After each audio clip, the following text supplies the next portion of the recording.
What's going on, everybody? Thank you for joining us for LTMB Live. Let the madness begin. As always, I'm one of your hosts for the night, Will Gaillard. And my man over here. I'm the other host, Mike White. What's going on, everybody? Hope everybody's having a fantastic evening tonight. We have a good show for you. We have lots to talk about, as always. Yeah, this is a densely packed show tonight, yo.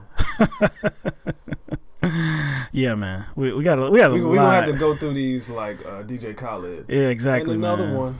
And another one. Because there's a lot we got on the schedule, man. Speaking of DJ Khaled, did you hear what he said on the Breakfast Club? I did not. Yeah, apparently it was like years ago though, but it's just coming out now. He apparently doesn't go down on the ladies.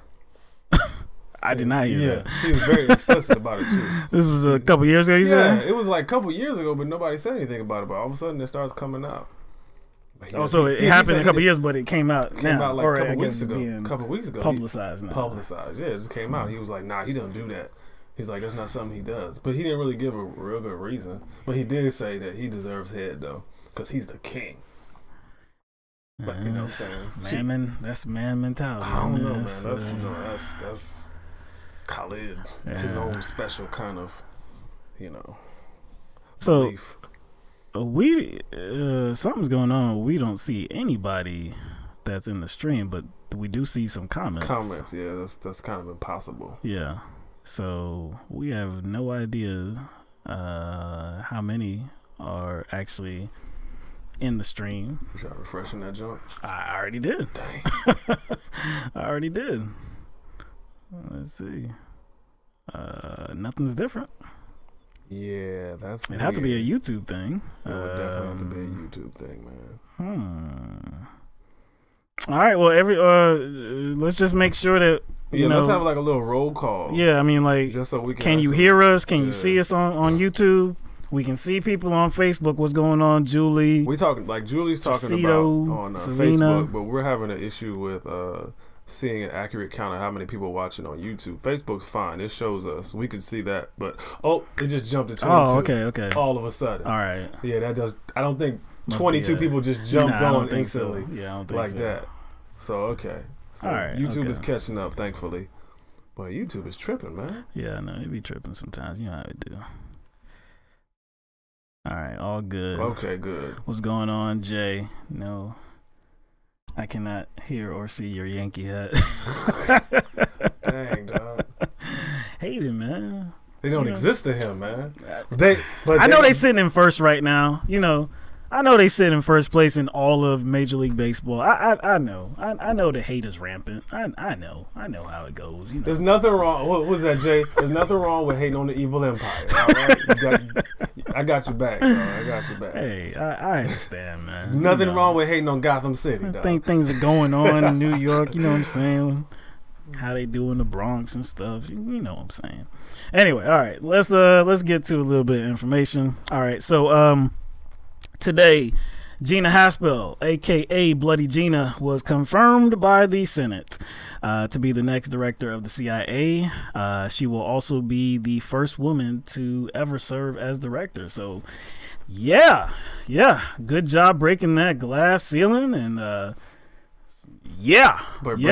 breaking the glass ceiling with some torture devices. Yeah, exactly. Yeah, I mean, but it wouldn't have happened without the approval of Democrats. Yeah, I know. You had to side when you said it, bro. But Democrats. Yeah, that's the reality right now. There were 5 Senate Democrats that ultimately voted for Bloody Gina.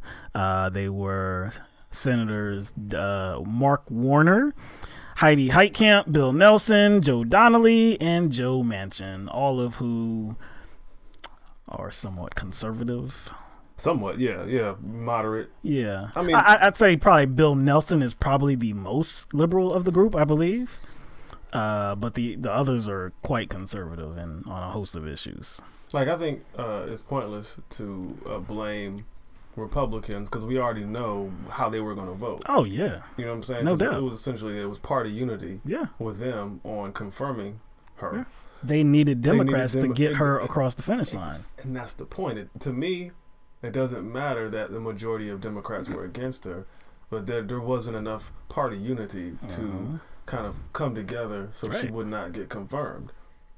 You know what I said about Manchin, you know, because he won his primary recently, and he's going to be going up, and you know, his I guess his reelection seems to be at risk. But I said earlier, when he did win that primary, I don't know that it actually matters if he wins or not.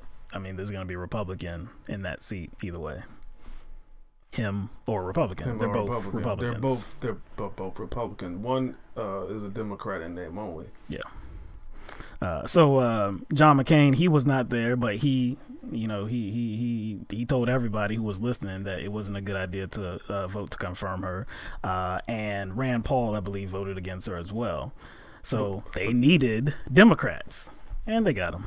That, like, the vote for the I guess Rand Paul's vote is weird because he voted for Pompeo. So it's like him being kind of like this kind of, I guess, momentary counter-revolutionist doesn't really mean anything. His integrity is up for sale. Oh, it's up there. The Democratic senator from Alabama, Doug Jones, he wrote about Gina Haspel. She said, Miss Haspel's role in the program that conducted torture is very troubling. Her refusal to acknowledge the immorality of such conduct even today with the benefit of hindsight is even more so and reflects poorly on our nation's reputation as a moral leader in the world. Which is all true. When she was asked that, you know, I believe it was Kamala Harris that asked her, was it immoral? And she just evaded actually directly answering the question, even though it was just a damn layup. But really, does it really kind of put into question our moral leadership in the world, or does it kind of put into question the appearance of our moral leadership? It's the appearance, because with her confirmation, it seems like it's signaling tacit approval of torture. Openly, though. Yeah, very openly. And so I think when we kind of, I guess, go on some sort of outrage, you know what I'm saying? If we're going to be outraged in a way, I think it has to have some kind of context. Is that it's more out in the open now. It's not that somehow we are all of a sudden trying to stand up for the morality of the United States, because it hasn't been there. It was more or less done. Most of the torture was kind of done behind closed doors. Right. Also, the Senate voted to save net neutrality. We talked about that on Tuesday, how the Democrats had pushed this through. They wanted to push through a vote to save net neutrality, and they actually did have that vote, and it passed with the vote of 52 to 47. Republicans Susan Collins, Lisa Murkowski, and John Kennedy joined the Democrats to pass the bill. But it still has to go. Hey, I've heard that this is great news. I've seen different places where it's like, oh, we're celebrating it. It's great news. You still got to cross your fingers, though. You have to do more than that. You got to cross your fingers, because it still has to. It has to go to the House. To the House, and then it has to go to President Trump. Let's talk about the first step just for a moment. When it has to go to the House, if all Democrats voted for the bill, which all Senate Democrats did, if all House Democrats did, they would still need, I believe, 25 Republicans to join them. And there's I guess more unity amongst Republicans in the House than the Senate. Doesn't look like it's gonna happen. Doesn't look like it's gonna happen. Like I said. Well, you said you're going to have to cross more than fingers? You're going to have to cross your toes, your eyes. Yeah, you're going to have to do a lot. You're going to have to do a lot, man, straight up. Look, of course, we're approving of the measure. It's just, it's like we know it's not going to go anywhere. And even if it did get past the House, Donald Trump is not likely to sign the bill. Yeah, because he put there to do a job. And he did that job. He did that job. So why would you go back on what you wanted? Exactly. And the guy that we're talking about who did that job, Ajit Pai, the FCC chairman, he said in a statement, he said, it's disappointing that Senate Democrats forced this resolution through by a narrow margin, but ultimately I'm confident that their effort to reinstate heavy-handed government regulation of the internet will fail. You know, Ajit Pai is a very objectionable guy, very dislikable guy, but he's right. it's likely to fail. That's just the reality right now. Also in Hawaii, Mount Kilauea, is that right? Kilauea. Mount Kilauea in Hawaii. It began erupting nearly 2 weeks ago. It's led to hundreds of people being evacuated and dozens of homes destroyed, cars being engulfed by the lava. Earthquakes have been felt in the area as high as 4.4 magnitudes. There was an ash plume, or actually I think there's been actually a few different ash plumes in the area because of that volcano, rising to as high as 2 miles. It could be seen from the International Space Station as well. So officials are warning pilots to stay away from the area.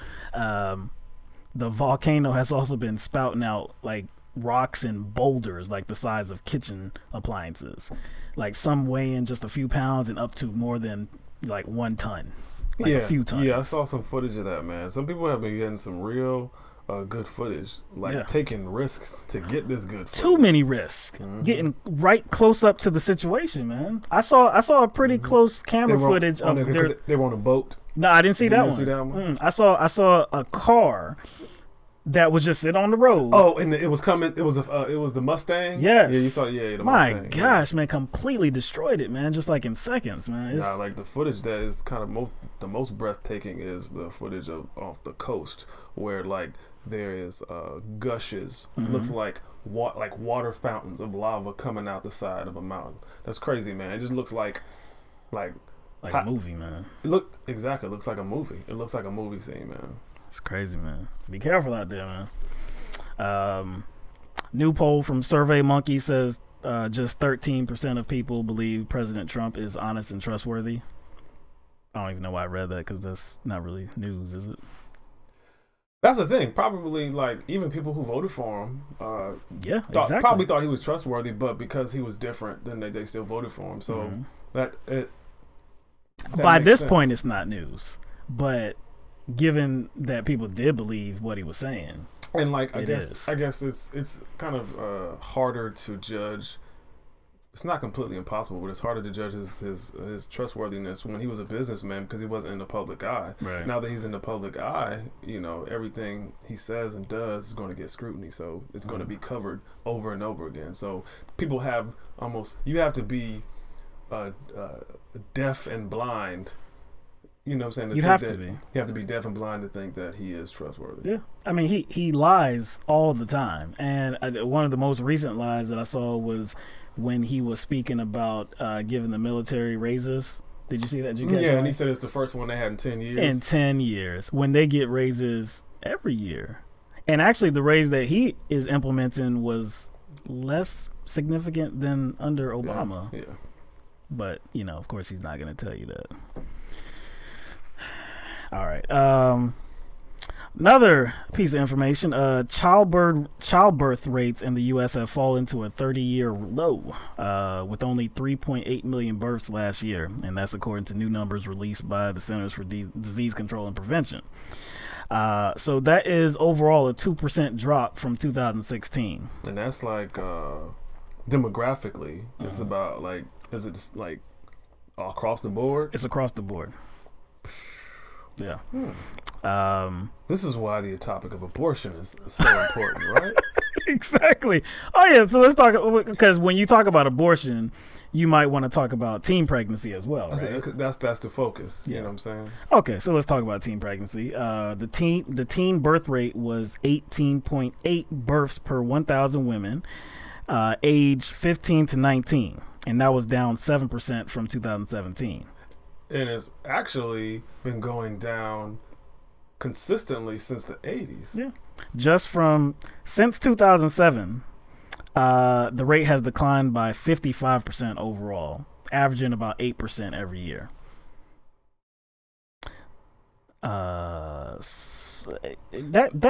kind of causes me to ask, like, why do we need just abstinence only programs, abstinence only education? Yeah, that makes no sense. It seems to be like whatever is working with comprehensive education. I was about to say something. It looks like something is working. It seems like that. So why would you try to like upset that? Why would you?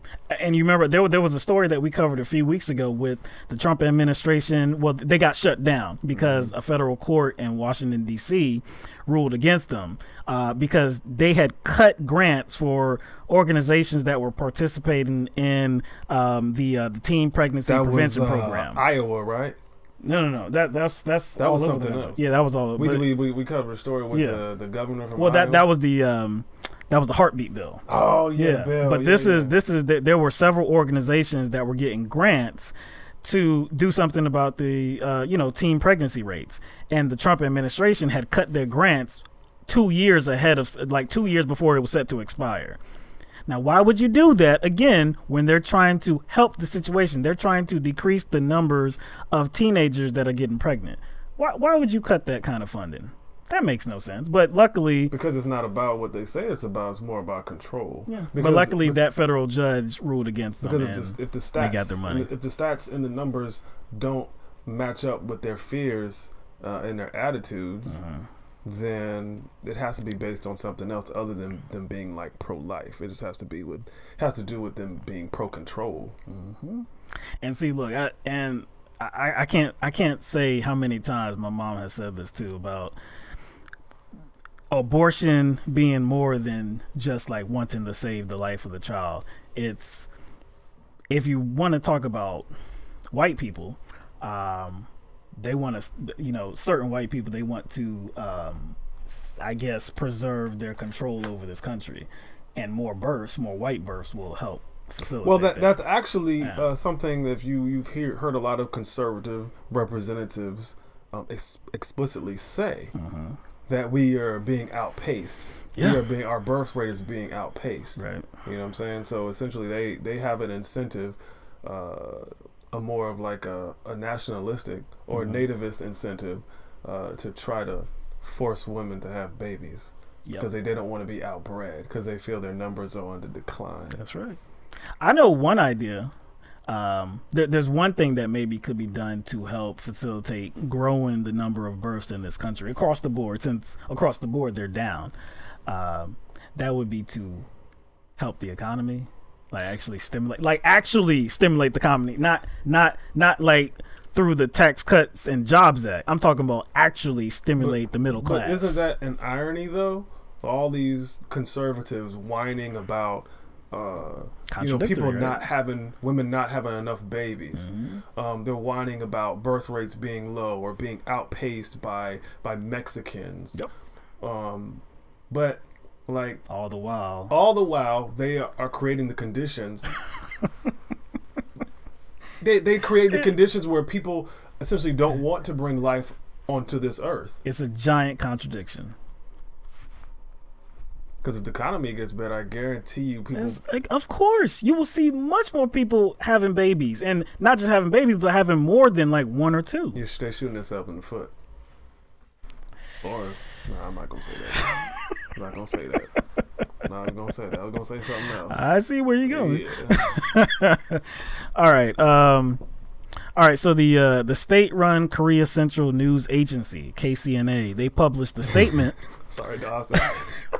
Cause we had talked about it before. Yeah, I couldn't hold my laughing though. So this is about North Korea, and we just reported on them the last program, and about how North Korea was threatening to cancel the summit because of military drills that were being done on the border. Yeah, being done on the border with South Korea and the U.S.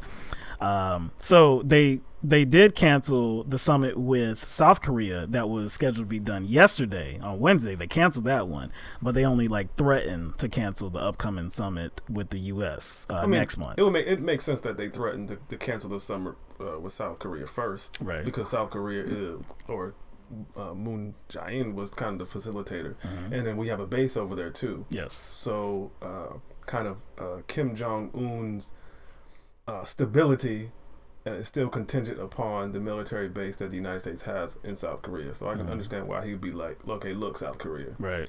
You need to get the United States to quit yapping. Yeah, exactly. Quit talking all that noise. Exactly. So that was Tuesday, and that was the reasoning, because of the military drills.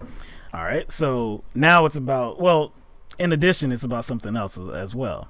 which makes all the sense in the world. So again, the state-run Korea Central News Agency published a statement from Kim Kai-gwan, North Korea's first vice minister of the Ministry of Foreign Affairs, saying that North Korea would not accept economic assistance from the U.S. in exchange for unilaterally abandon its nuclear program.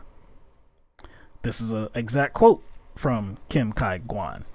He said, "We have never had any expectation of U.S. support in carrying out our economic construction and will not make such a deal in the future." Isn't that what we've been saying? The entire time. It's like, don't celebrate too early because nothing has happened yet.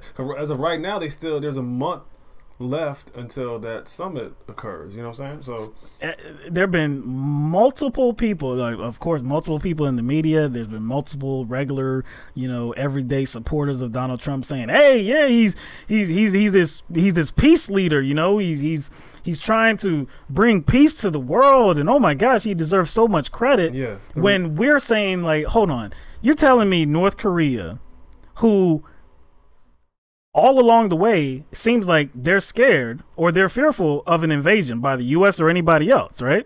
So that's why they have their nuclear weapons program. You're telling me they're just going to give that up in exchange for economic assistance? Yeah, just because there is going to be a summit.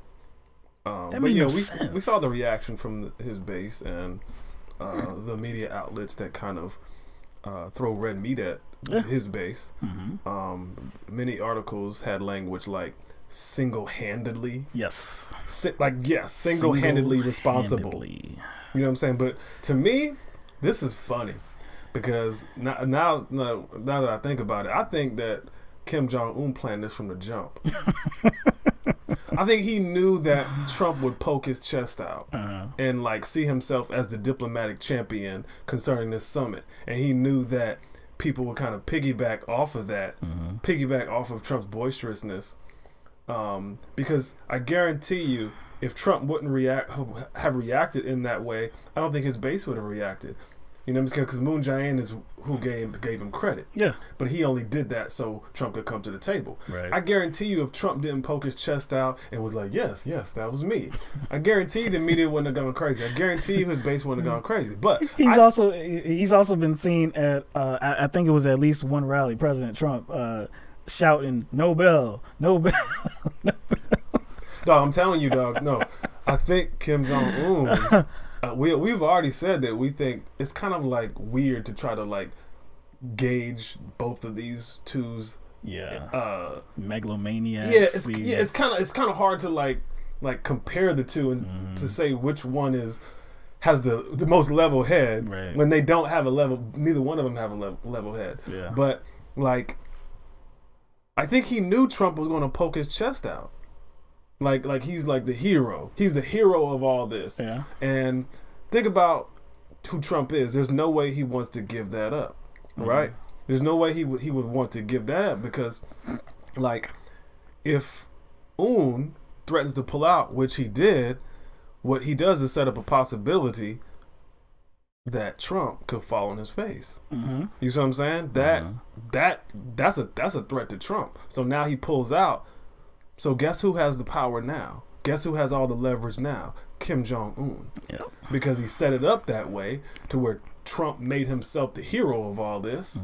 And now he's threatening to pull out. Now Trump is compelled to like deal with Kim Jong-un from where he's coming from.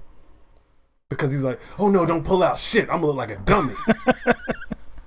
So Kim Kai-gwan, he also said that if the Trump administration was, quote, genuinely committed to improving the relationship with Pyongyang, they will receive a deserving response. But if they try to push us into a corner and force only unilateral nuclear abandonment, we will no longer be interested in that kind of talks, and we will have to reconsider the upcoming summit. So there have been experts, foreign affairs experts that say that Un and North Korea, they've been annoyed by statements coming from Washington, these hulky statements, these beefed up statements talking about like Michael Bolton, John Bolton. John Bolton. I keep on saying Michael. But yeah, like these not threatening. Well, some of them have been threatening, but statements that are saying that North Korea is coming to the table because they feel threatened. Because they feel threatened of us. Yeah, because they're compelled to do so because they're scared of the big bad boys, and so they're annoyed by that. They also saying that these experts are saying that this is a way for UN to kind of, I guess, revise the talks or revise the negotiations heading into the talks. So. It's interesting.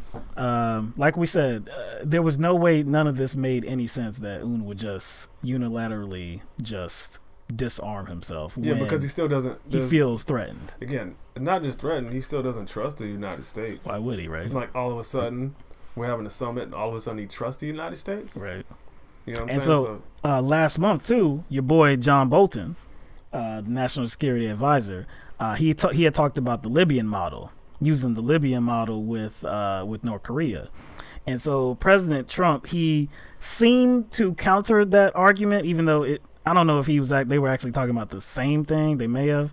But President Trump said the Libyan model was a much different model. We decimated that country. We never said to Gaddafi, oh, we're going to give you protection. We went in and decimated him, and we did the same thing with Iraq. But he offered a caveat. He said that model would take place if we don't make a deal. So you just threaten North Korea once again. Like I said, that's reason number 456 of why Kim Jong-un and North Korea don't trust us, because you just threaten them. You just threaten him in a way that kind of puts him in a corner, and there's no way he's going to want to stay in that corner. Exactly. So he's just going to want to fight or flight. That's right. And why would somebody that you're threatening in that manner, why would they give up their nuclear technology? That would make absolutely no sense. I think Kim Jong-un would probably opt for like keeping his nuclear weapons but allowing the United States to inspect. To me, that seems like the more likely scenario, because I know good and well Kim Jong-un's other objective is not going to be granted. He doesn't want the United States to be anywhere near him. That's meaning, right. And since the United States has that new base in South Korea, that doesn't look like it's going to happen. So they're going to have to give him something other than lifting some sanctions. That's true. I don't know, man. All I know is 18 Republicans have already sent a letter to the Norwegian Nobel Committee nominating Trump for the Nobel Peace Prize. So,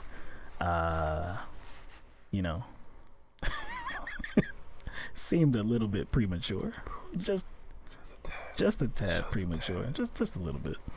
But we'll see, because that summit is due to take place June 12th, I believe, in Singapore. Like I said, a month. Less than a month. And things are already crumbling. Yep. The relationship whatever relationship there was is decimating, right? And it doesn't look like we have an administration that can kind of bring some sort of repair to such a relationship. No, because to bring repair to that kind of relationship, you would probably have to go the diplomatic route. And they've already started off on the wrong foot. Yeah. With that. You know what I'm saying? They've always been on the wrong foot. Always, man. Ever since this administration came into office. All right. So Tuesday night was actually a good night for progressives. Many candidates won their primaries in Pennsylvania, Nebraska, Oregon, and Idaho. In Pennsylvania's 7th district, Susan Wild beat out the district attorney in Lehigh Valley, John Morganelli, a conservative Democrat. Democrats were back. Well, the establishment Democrats were backing Morganelli because they viewed his chances at actually winning in November as much higher. Because I believe there were two Republicans that were squaring off, and I think in polls he was outpolling them by double digits. So they're like, yeah, Morganelli, conservative Democrat, yeah. But then, again, it's like they're still assessing the chance that their candidate has based on how much they support them, and not some sort of like calculation that they're actually a better candidate. Oh, he's going to have a better chance against the Republicans in the general. Right. That doesn't matter what his platform is. You're making it like that has nothing to do with how you're pushing that. Right. You know what I'm saying? Mm-hmm. That's my problem. They're acting as if there's nothing that they have done or nothing that they do to make them more viable in a general election. They just use that as an excuse to not support. He's polling well. He's polling well because of y'all. Like, you can do the exact same thing for a more progressive candidate. Exactly. So they just use that, oh, he's polling well. Exactly. As some sort of excuse not to support a more progressive Democrat. That's right. John Fetterman, who's the mayor of Braddock in Pennsylvania, he beat out the incumbent Lieutenant Governor Mike Stack.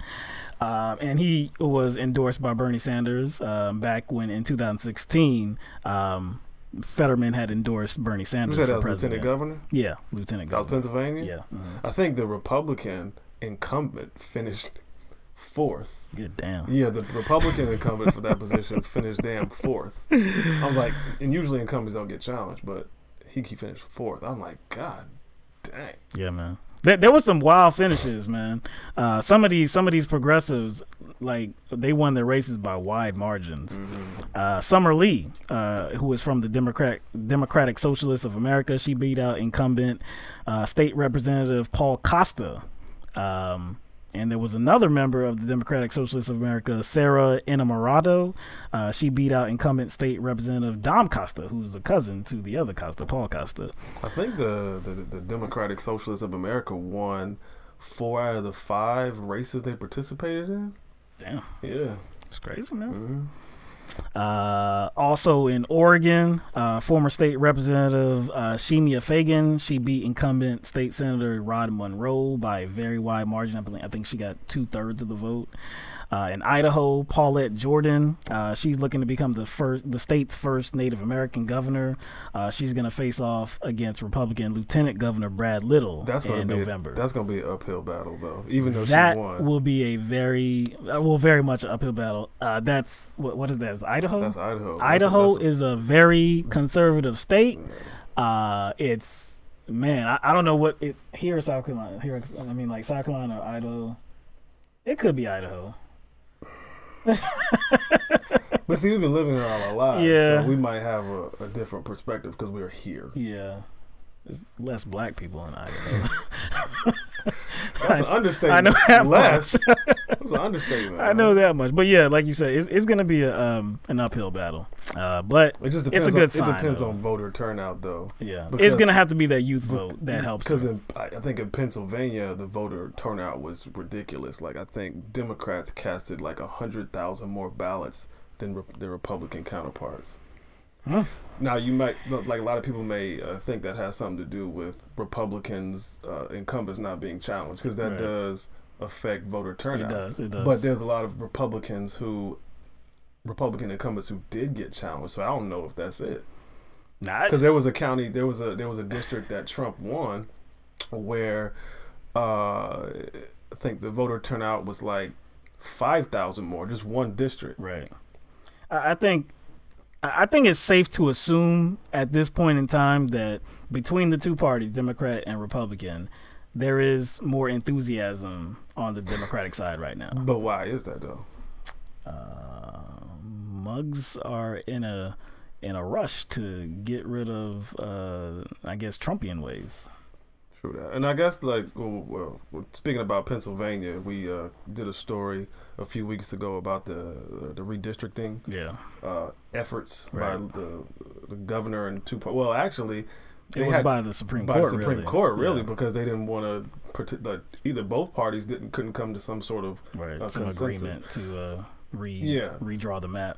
So I think we talked about how, these races were going to kind of show how this redistricting actually, or show the consequences of the redistricting. Mm-hmm. But I don't think the primary races are a good kind of indicator. No. It's just an interesting state to observe. We have to note because come November, like during the general, then we'll that map is going to come into play. Yeah. All right.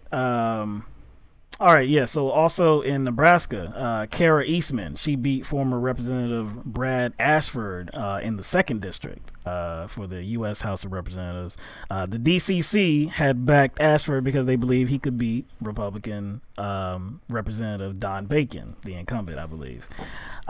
So this is again like this is something that is going to annoy this guy, but this is part of an article on CNN. Okay, it says now the National Party is left grappling with whether Eastman's win will hurt their chances of ousting Republican Representative Don Bacon, who had been seen as vulnerable in November. No. What you need to do is tell them the headline to the article. Hold on, I can't remember though.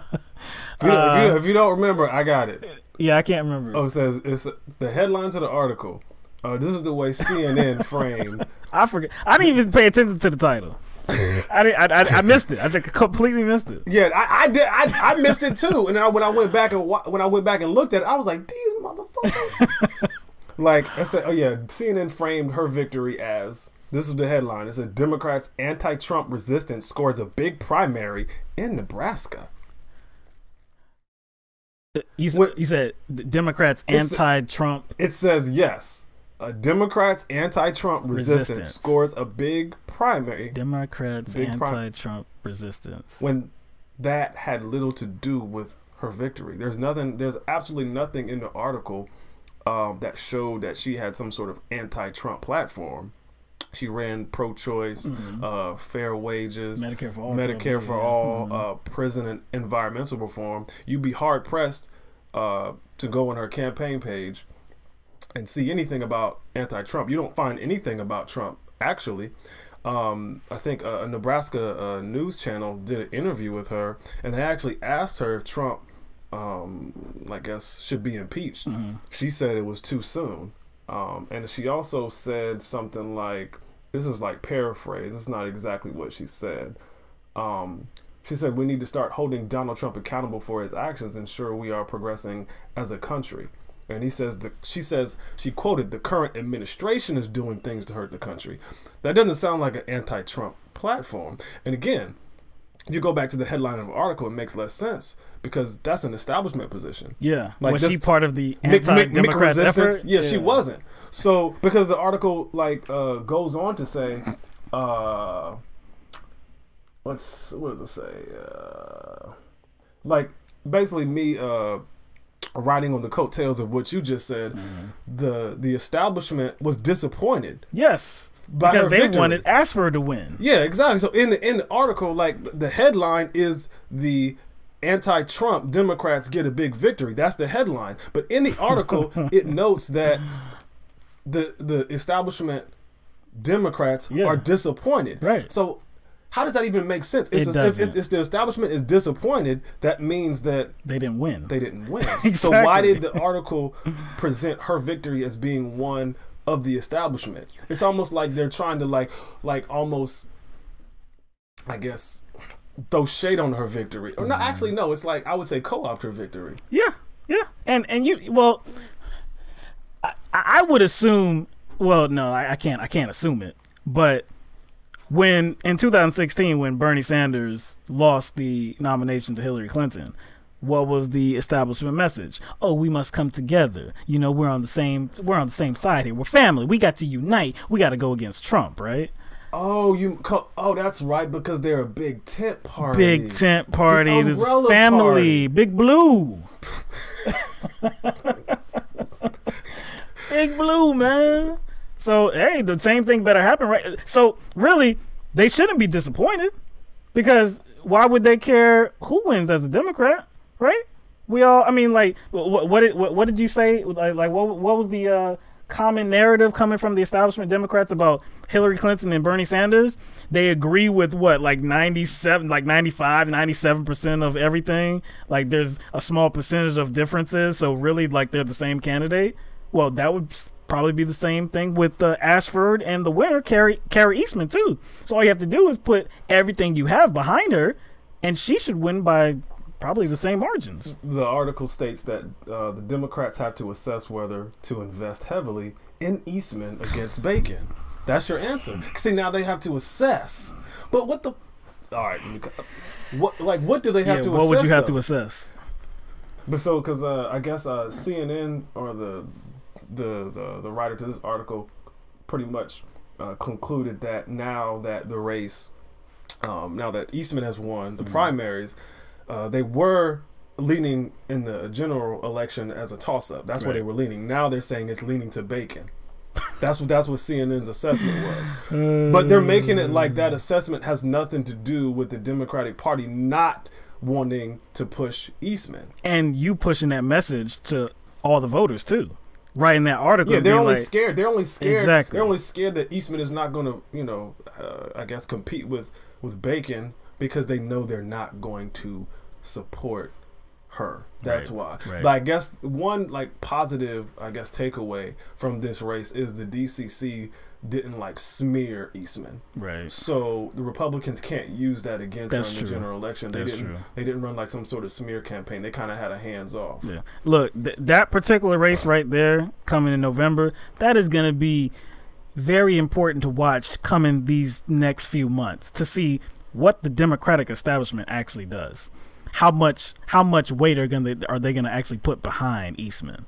I'm really interested in seeing that. That's interesting because, like you said, big tent party. Big tent party. But think about what would have happened if the DNC didn't put any energy or effort or support behind Bernie Sanders if he had won the primary. How the fuck would that look? Look like sour grapes. Yeah. Oh, one thing to mention to mention about Eastman and who she beat an anti-choice conservative Democrat male. Yep. Telling you, man. This is who the DCC is, man. This is what the Democratic Party is, man. It's like, hey, these are the people we think can win. It's again, you want more Joe Manchins in office? That's what you want? Who? Is that rhetorical? No. It's not. It gotta be, because that you sound like you directing that question to the Democrats. Yeah. So what answer would you get? Because the flavor and the sauce in your voice sound like it was directed towards the Democrats. But I really wonder what would they say. What would they say? Hey, he's doing a great job for that. See, you're trying to be sarcastic, but you're actually giving an answer that they'd probably give. Some canned answer. Whatever, man. He's doing a good job for that state. You started off correctly. That's probably how they would start the answer off too. But anyway, like I said, you don't see too many days like that. You know, that it's a good night overall for progressives in multiple races. Some of them winning their races by a large percentage. So it was good news, and we'll see what happens in November. You know, we'll be keeping an eye on these on these races going forward. Hopefully the excitement is still there and the voter turnout is going to be just as high. It should be.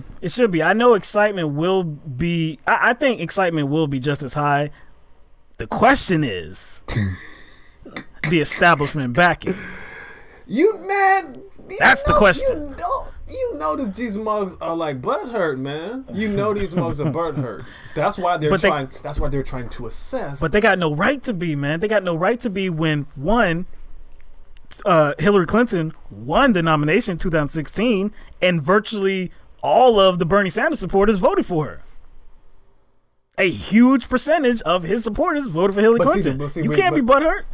True, but we got a different situation here. Bernie Sanders didn't win. In these cases, a lot of these progressives actually won. So the question about what the Democratic establishment will do, or the party itself will do, the question is a little bit different now. You see what I'm saying? Because now it just looks bad. It does. It would look really bad. It would look horrible. Again, we're gonna be there watching to see what happens. Man. All right, we're gonna get out of here. Facebook. We're gonna do the rest of the show on YouTube. The link is in the description. Please click that, and you'll be taken to the rest of the show. We have lots more to talk about. So we hope that you join us for the next hour, right, or the next 2 hours, probably. Right. Man, I hope that junk wasn't just froze up like that the whole time, man. Yeah, because I look crazy in dog. Whoa, dog. All right, we'll see you there. All right. You look like 18-year-old Tyson crazy, dog. Oh, yeah, it was a bad picture, man. But you look kind of Sarah Palin, Michelle Bachmann crazy, bro. Them eyes, though. Them eyes, man. All right. Let's get to the infamous racist, dog. Let's get to the infamous. Whoa. Mob Deep in there. The infamous. All right, so this is a trending topic. Boy, is it trending? All right, so on Tuesday, a man in the New York City restaurant berated employees and customers after he caught them speaking Spanish. Caught them red-handed. Man, he caught him right in the act of speaking Spanish too. Right in the act. So I'm saying, though, of course he had something to say about it. You gotta say something. You know how dangerous Spanish can be, man. Exactly, man. So he did the right thing. This happened in Manhattan at a Fresh Kitchen location. So the man, who has been identified as Manhattan attorney Aaron Schlossberg, accused the criminally Spanish-speaking people of being undocumented and threatened to call ICE. Because just speaking Spanish is like a moving violation. Exactly, man. It's some kind of offense. We don't know exactly what offense it is, but we know it has to be on the books based on his reaction. Linguistic malfeasance. Yeah. Or like disturbing the peace with your Spanish. It's something, man. Punishable by some kind of jail time, I think. Has to be. But anyway, so we have some video of this. Probably most of you have already seen it, but we're going to play this for those who haven't seen it. Clients at your staff is speaking Spanish to customers when they should be speaking very violent. I mean, sometimes they do. Every person I listen to, he spoke it, she's speaking it. It's America. He's very ignorant. It's fucked up. He's very ignorant. And he shouldn't be allowed. Because I will be following up. And my guess is they're not documented. So my next call is to ICE to have each one of them kicked out of my country. If they have the balls to come here and live off of my money, I pay for their welfare, I pay for their ability to be here. The least they can do is speak English. Welfare? Yes, Such an ignorant you intend on running a place in Midtown Manhattan, your staff should be speaking English, not Spanish. Because of people like you, our nation Honey, I'm calling ICE. Call ICE. So that they can see. Maybe you shouldn't eat that sandwich today. Take a break from the food. Maybe you should get hit by a car, you piece of shit. Honey, I'm calling ICE. I'm calling ICE. Yo, dog, he put his neck into it. I'm calling ICE. I'm calling ICE on like, that's ICE. You better watch out. I'll pay for your welfare. Yo, which is the craziest thing to say. Why is that crazy, Will? Why is that crazy? He talked about paying welfare for somebody that was on the job working. Yo. She was working. If you're gonna, while he said, "I pay for your welfare." If you're gonna call somebody out for being on welfare, now we know that there's some people who need assistance even though they work at a job. But if you're going to try to shame somebody you don't know for being on welfare, which is kind of a suggestion that they're lazy, you might want to do that like when they're like not at a job, not like working, not gainfully employed, like earning a salary. Like you shouldn't do that. That's irony number one. What's probably the most glaring irony of probably this whole thing surrounds? Like, what's the most glaring irony? Because you say he's a lawyer, right? He's a lawyer. He works for a law firm, right? He works for a law firm. Okay. Yeah. He started I don't know how long he's been in law, but he started his own law firm in 2012, the Law Office of Aaron M. Schlossberg Esquire, PLLC. Esquire. So I think what you're pointing to is that, well, there are a couple things, right? So on his LinkedIn profile, it points out how he studied abroad in Madrid, Spain. Mm-hmm. It also points out that he is fluent in a few different languages, one of them being Spanish. Yes, on his law firm's website, they offer consultations in Spanish. So you're telling me if you want to be a client of Schlossberg's, you can request to have this consultation in your native tongue. If that is your native tongue. That is your native tongue. Spanish. Espanol. So it doesn't even make sense. But see, maybe to him it's just about money. you know what I'm saying, increasing his client pool or whatever. Yeah. And not so really, you can not really providing a service like to vulnerable people. You know what I'm saying? Because essentially, if you don't speak English well, doesn't matter where you come from, no matter what your native language is, you are vulnerable, especially if you have legal troubles, because you're not going to probably like understand our legal system in the same way just because of, you know, the language barrier. So yeah, it's, to me, it's something like that.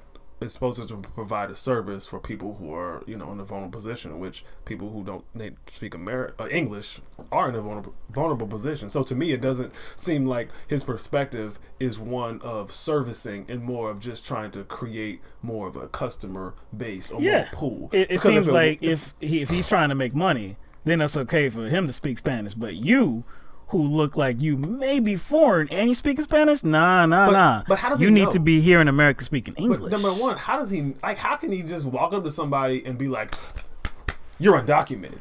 Does he have some sort of special app where it has like facial recognition and it taps into like the database, the immigration database, and it checks against the pictures of people who are citizens? Well, a lot of people have this kind of ability to do things like that.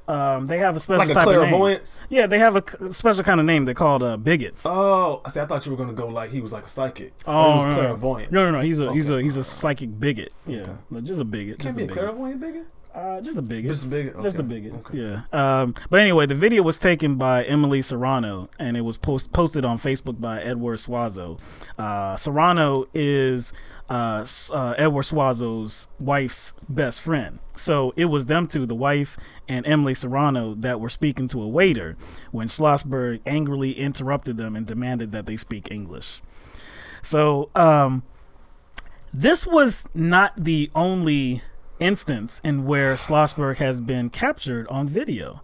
So it wasn't just like a bad day for Schlossberg. That's what a lot of people had said. Oh, no. He was having a bad day. And you know what? Even if there were no other incidents to look at, and I'm just looking at this incident alone, you don't express opinions and ideologies and just come up with them out of nowhere just because you're in a bad mood. He was expressing political positions. That's right. He was expressing a viewpoint about those people. That's right. He wasn't, there was nothing wrong with the service they were giving. No. If he had just kind of like erupted in anger, like something was taking a long time or something that just he didn't like about the restaurant, then you could maybe try to excuse him, like, hey, you know, this guy just went through something or blah, blah, blah, blah, blah. Yeah. But no, like you said, it was about an ideology. It was about being a damn bigot. Shout out to the restaurant for not serving his ass, too. Hell yeah. They didn't serve him. Hell yeah. So anyway, we have some more videos to show you. There's at least three other videos that he's been captured in. In one, and this is the order we're going to show you in. In one of them, Schlossberg is seen... he was on a New York City street, and there was this man with his woman and with his lady, and they were walking down the street, and Schlossberg was coming down the other way, the opposite way.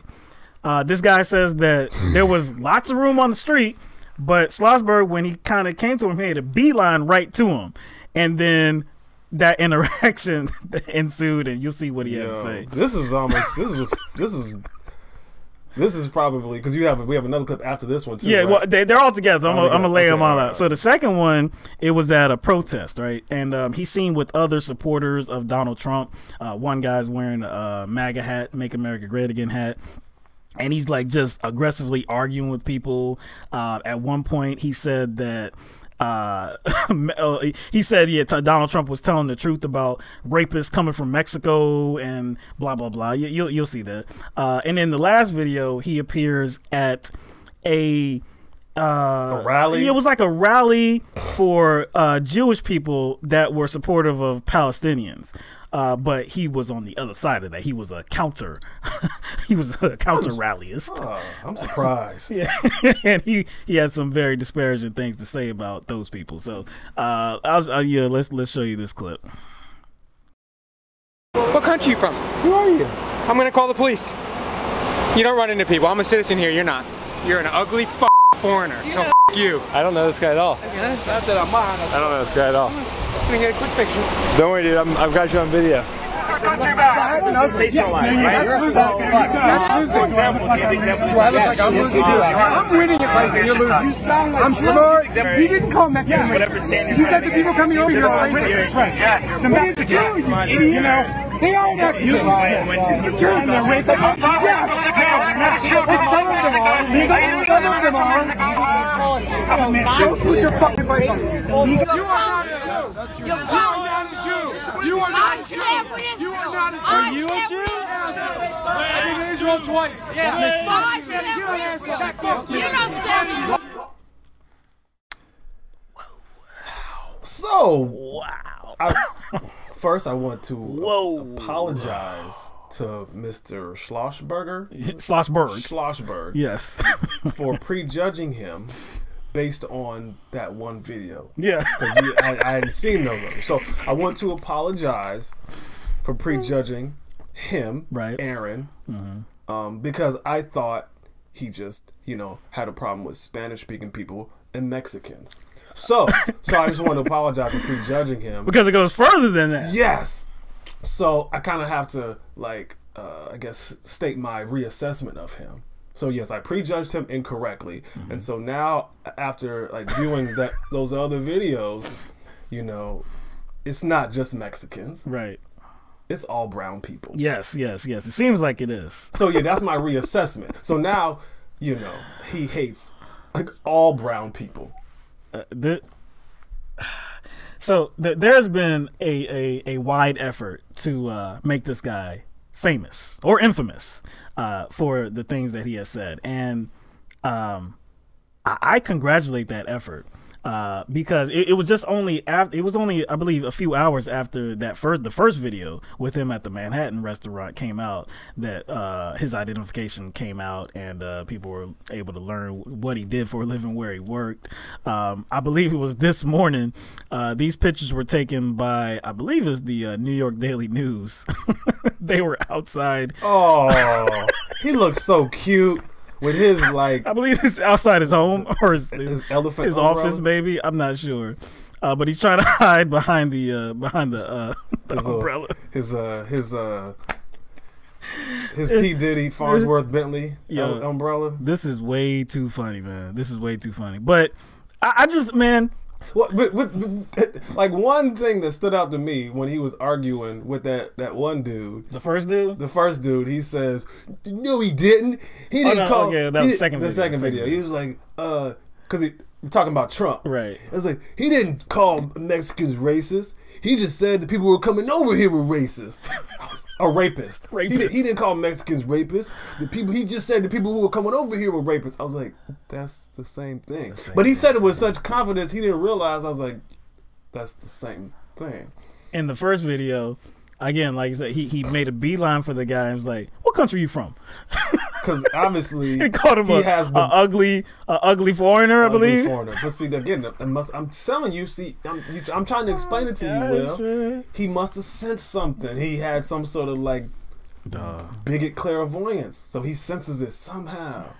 He senses it. I'm calling ice. Honey, I'm calling ice.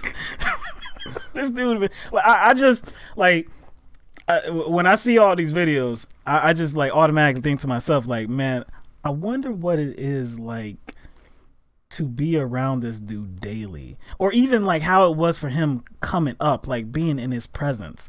You see all the entitlement just oozing out of him. Man, hey, I'm a white guy here. Hey, it's my rules, okay? You can't speak Spanish here. It's what I say, okay? I'm calling the police. And then he said something like when he was talking to the older guy, the second video, he was he said something about yeah, so he began saying, he was like, "Hey, you're fat." He said, "You're fat and ugly. I'm a winner. I'm something. Okay? I did something. You're in a my loser. Life. I'm smart. I did something. I'm smart. Yes, exactly." I'm like, what? Dog, this is now, I'm not saying this is indicative of all Trump supporters. Nobody would even say that. Nobody reasonable would say that. But it seems like this kind of attitude is the attitude of a Trump supporter, somebody that does support Trump. You understand what I'm saying? And it's not. It's not all not all Republicans are racist, but racists, neo-Nazis, tend to be Republican for some reason. Tend to be Republican. But like one thing, like I want to point out, like in regard to like the first video that came out. You know, have you ever gone to like a China hut or China house or China walk? When you walk in there, what language are they normally speaking to each other? To each other. So you're asking about a Chinese restaurant? What language are they speaking? To each other. Based on my experience, I think I have heard Chinese. Me as well. Me as well. Well, me as well. What about like there's like a bunch of Korean restaurants. You know where Decker Boulevard is? There's a bunch of Korean restaurants and Korean grocery stores all up and down that road. Guess what they're speaking to each other? Like, I'm gonna take a stab at it. Just take a stab at it. Korean? Ding ding ding ding ding ding ding. Damn. Yeah. Or like there's a Lebanese restaurant down the street from where I live at. Go there, they're speaking their language. Or if I go to a Indian restaurant, which there's a few in our city, they're speaking like Hindi or something. Hey, but hey, dude, this is America, man. You can't do that. But, you know, like, I guess, and I'm pretty sure it happens to them too in some cases. But those other nationalities, people from the other countries don't seem to get the same rhetorical attention from our representatives in the same way that Mexicans do. You know what I'm saying? So, yeah, I'm pretty sure it happens to them too. I probably have to go through it. But for some reason, Mexicans get all the attention.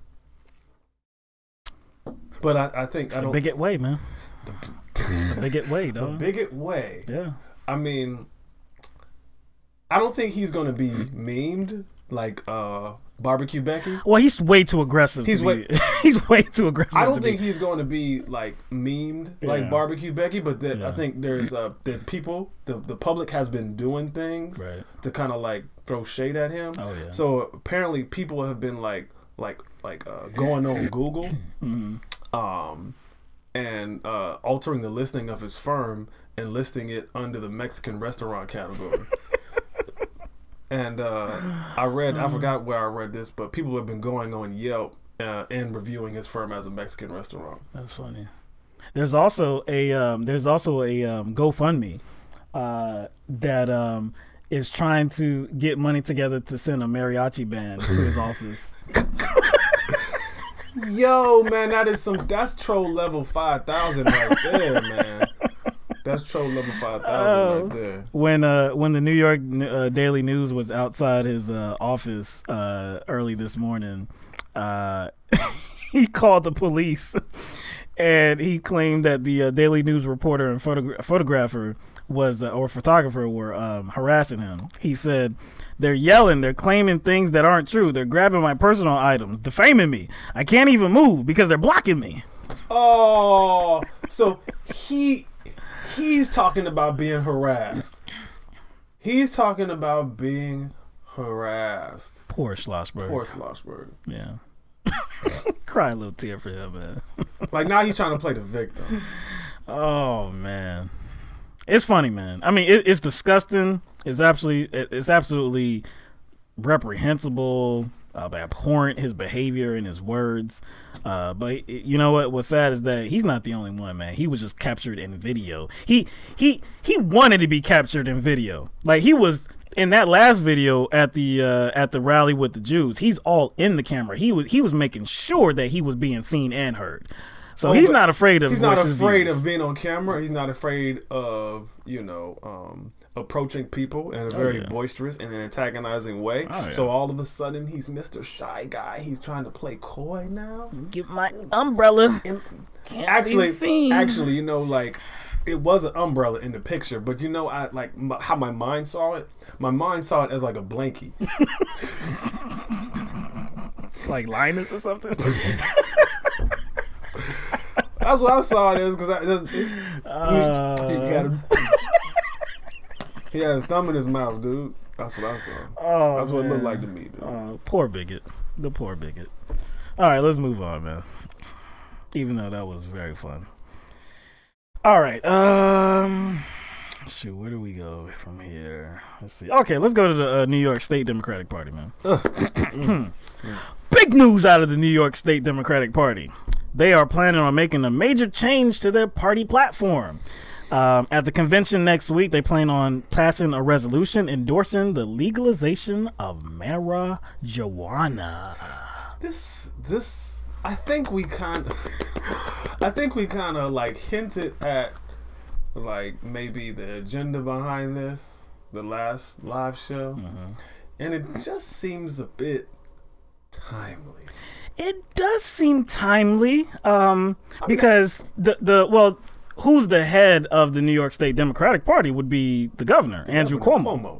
Yeah, and he's being challenged right now. He's being challenged by Cynthia Nixon. It's the Sex and the City. Yeah, and she's a progressive. And several weeks ago, she came out and endorsed the legalization of marijuana. And she's been calling his ass out. She has. Now, Governor Cuomo, it seems like he had, like, this is a new position of him that he actually supports the legalization of marijuana because as far back, well, as really, it's not recently as last year, he had called marijuana a gateway drug. Well, you know that type of language, right? Gateway drug. To other things. To like harder drugs. Cocaine, meth. Opiates. Yeah, heroin, like that. Yeah, gateway drug. He can't flip the script. I mean, he can't, like, change his position through research, education, and observation and understanding. Like, he can't change his position. Those were too many words. The first thing you said, he flipped the script. That's accurate.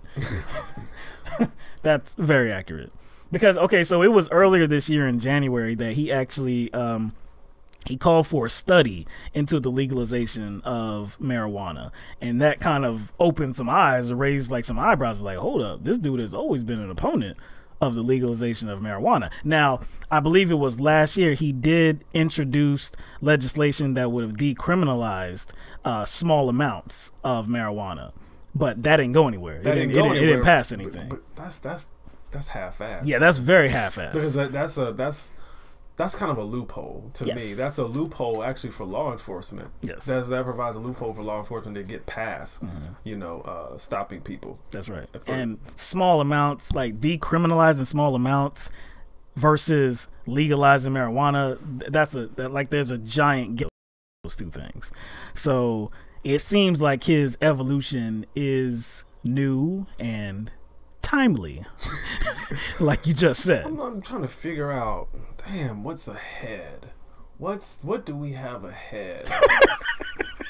You mean in a couple months? Yeah, what do we have ahead of us? Especially like New York. In New York. What's in general? What's going on like with it this year? You know what I'm saying? Is there something special going on? You talking about like primaries? Yeah. Oh, okay, yeah. Primaries. There's primaries going on. Let's make sure. Okay, I think it's working. Okay, yeah, primaries are going on. Going red again. Yeah, don't know why. Yeah. But anyway, yeah, there's primaries. The New York State primaries haven't occurred yet. I don't. Yeah, they haven't occurred yet. So that means that he's scared. That's what that means. Because he's going to be going against his top challenger in Cynthia Nixon, who is very much a progressive. Oh, very much. See, again, it's almost like kind of similar to the Clinton-Sanders dynamic. Because he kind of pushed the needle. He pushed the needle, the conversation needle, right? Right. And so Hillary Clinton had to kind of talk differently. Now, she didn't even meet the standards in her language rhetorically, so that did hurt her. In this case, with Cuomo having a very vocal competitor who is loudly progressive, it looks like we have kind of that same kind of interaction where Cuomo is like feeling a little pressure to either not just have a position but to do things because he feels threatened. Could be true. I mean, I don't know. You're just spitballing out here. I don't know. I don't know how accurate what you're saying is. I don't know. Sounds like it's likely. scared. A little scared. Oh no, this does seem like the moves of somebody who is what they used to say back in the day, shaking in their boots. Shaking in their booties. See, and when Cynthia Nixon, when she endorsed legalizing marijuana a few weeks ago, she said that marijuana arrests disproportionately impact minorities, and she sparked controversy by saying in a Forbes interview that people of color must get first dibs at licenses for selling cannabis as a form of reparation. Dang, yo, now that's heavy. That is heavy. Wow. And that makes sense, though. That makes sense because obviously she understands that black people have disproportionately been targeted. Yes, she has. She has realized drug laws. Yes. So what did we just talked about the last show? The arrest data from January 2018 to March 2018. There were more than 4,000 people arrested, and of those 4,000 people, 93% were people of color, even though black and Hispanic people, even though white people make up a larger percentage of the population. They in New York City, they're at about 45% of the population. Black people are about 25%, and Hispanics of any background are at, I believe, like 27.5%. So you're telling me that 45% of the population has only been arrested for marijuana possession 7% of the time? So that indicates some sort of like targeted enforcement, strategically targeting a certain group of people. So what that's going to do is that is going to affect crime rates. That's right. You know what I'm saying? How affect crime rates look.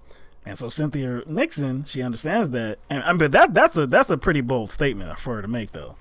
I haven't heard. I mean, if anybody has said that, it's been to the minute level. I mean, it hasn't been many people that have suggested she that. has actually taken like a right wing strategy to expressing her ideology, because you know how like far right people do, they go to the extreme. That's right. Because they understand if they go to the extreme, anything above that will look regular. And damn it, that's exactly what liberals should be doing, right?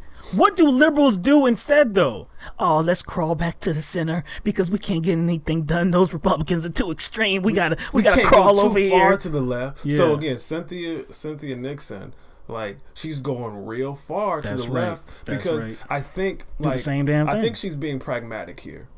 She knows she's a new face. She knows she doesn't have any experience, no matter how many ideas she brings to the table.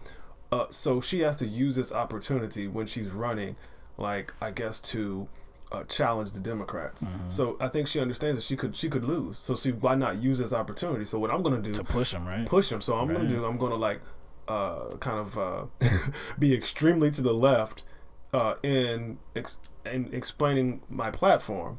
Then that's going to send a message out to the rest of the Democrats, like, oh shit, we gotta do something. So what she's doing is she's almost like she's playing them, she's tricking them into like moving to the left by being very extremely to the left, so at least they'll come over. That's the only thing that's kind of prompting them to move from that center position. Imagine if the Democratic Party was as extreme as the Republican Party, but just on that side, on our own side. They wouldn't be the Democratic Party if they did that, though. This country would look a lot different. Oh, it would look a lot different.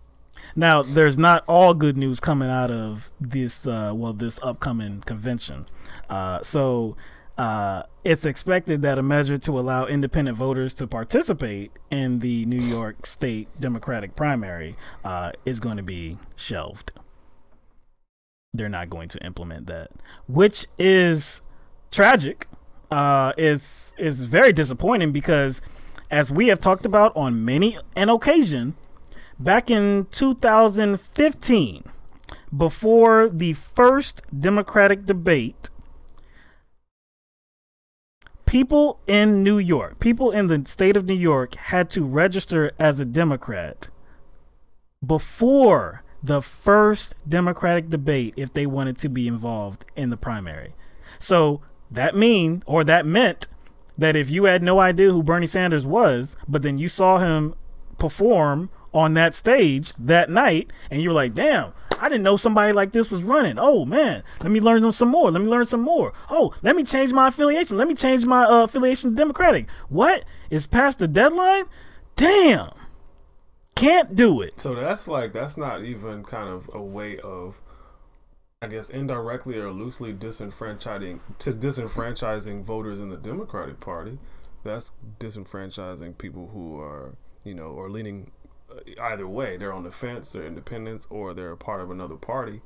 And what if you're a part of, a party and you don't feel you have any options within your own party? Exactly. If you're disgusted, if you're Republican and you're just disgusted with your options in your own party, wouldn't you want a chance to see someone who can actually appeal to, I guess, your needs as a citizen on the other side? And the same thing the other way around too. Yeah. So in essence, there are indirectly disenfranchising people by setting it up like that. Yep. And there's no way that is not purposeful, because of course it was purposeful, man.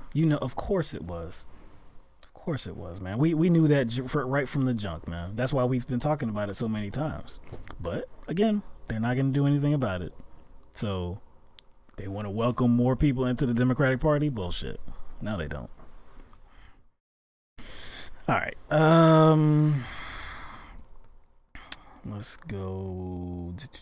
We already did all of that. We got the Nashville bigot. We got Dontia. Yeah, let's go Patterson. to Dontia. Yeah. All right, because that might take a little. Well, that might take a little while. That might take a little while. All right, so a black Philadelphia man named Dontia Patterson was tried and convicted of murdering his friend in 2007. After 11 years in prison, he was recently released and exonerated after prosecutors in Philadelphia filed a motion saying, quote, "In all likelihood, Patterson is an innocent man." This was the same district attorney's office that sent him to prison for life, but now it's led by District Attorney Larry Krasner. Yes, we have had a few things to say about Larry Krasner and how he is shaking things up, and he is implementing programs to, I guess, better arrive at justice. So they took a look at Patterson's case and they discovered egregious actions. So the murder took place on January 11th, 2007. Antoine Jackson was outside a corner grocery store and Patterson heard the shots. So this is from the Washington Post. Patterson lived just down the street, and on that day, January 11, 2007, he told police that he ran outside into his front yard after he heard 3 or 4 shots ring out. His neighbor pointed to the body laying on the ground outside the store, and asked Patterson if that was his friend. Running closer, Patterson could see that it was, he told police. He started yelling, "Oh my God, is he dead? Is he dead?" A witness soon described to police, according to court documents. Now, hours later, he was arrested for the murder, and based largely on the eyewitness identification of from two men who were about 40 yards away at the time of the shooting, he was convicted and sentenced to life without parole. Now, this was over 2 trials. The first trial ended up in a hung jury. The second trial ended up with a guilty verdict, and he was ultimately sentenced to life in jail, life in prison. So basically, it hinged upon 2 witnesses, 2 eyewitnesses. Yes. This mug got convicted because of 2 eyewitnesses, even though there wasn't a significant amount of evidence that could prove that he was the guilty party in this. Nope. How often does that happen? You just have eyewitnesses without any other evidence? There was any damning evidence against him. We'll get to the other part about evidence that could clear him. Yeah. Okay, so the evidence against him, like Mike said, was these 2 eyewitnesses that were approximately 40 yards away. Now, the district attorney's office did not establish a motive for the crime, nor was there any evidence that was specifically hard evidence. Yeah, there was no hard evidence actually linking Patterson to the crime. There was no clothing evidence, nothing like that. Actually, the 2 eyewitnesses, they didn't know Patterson, and the description of what the killer was wearing didn't even match what Patterson was wearing. Didn't even match it. They I guess confronted with that information, the eyewitnesses and the police officers, I believe they said that they came up with an idea that Patterson must have gone home to change, came back to the scene of the crime, and acted like he was innocent. But again, they still didn't find. If that was the case, they would have searched his residence to find the exact clothes he was wearing that matched that description. If that was the case, then they should have gone back and found that evidence. Oh, they searched his place. They searched his place. No, they said it's okay. Like the first jury was hung, but to me that still indicates that there were people on that jury that was willing to send a man away, even though there wasn't significant evidence. Yep. And the second jury convicted him. Yep. Right? Yep. So either one, they were a bunch of idiots, or two, they were purposely misinformed by the prosecutors and the judge as to what, I guess, merits a person's guilt beyond reasonable doubt. Or three, they had an illogical bias. Those are my three kind of main, reasons as to why a jury would convict this man. Right. It couldn't be anything else, right? Couldn't be. It could be some other stuff, but it could be other things, but those are my three kind of main go-tos. It just doesn't make any sense. No, it didn't. The supervisor of the district attorney's homicide unit, Anthony Voci, he said, Patterson's conviction is an egregious example of police and prosecutorial misconduct and hiding evidence helpful to the defense that the U.S. Constitution and the Pennsylvania Constitution require to be revealed to the defense before trial. The constitutional requirements police and prosecution ignored in Patterson's case are crucial. They protect the innocent and redirect the entire criminal justice system to investigate further to pursue the guilty, all of which protects the public. Prosecution that deliberately violates these constitutional rights is not law enforcement in any sense. It is a violation of the law.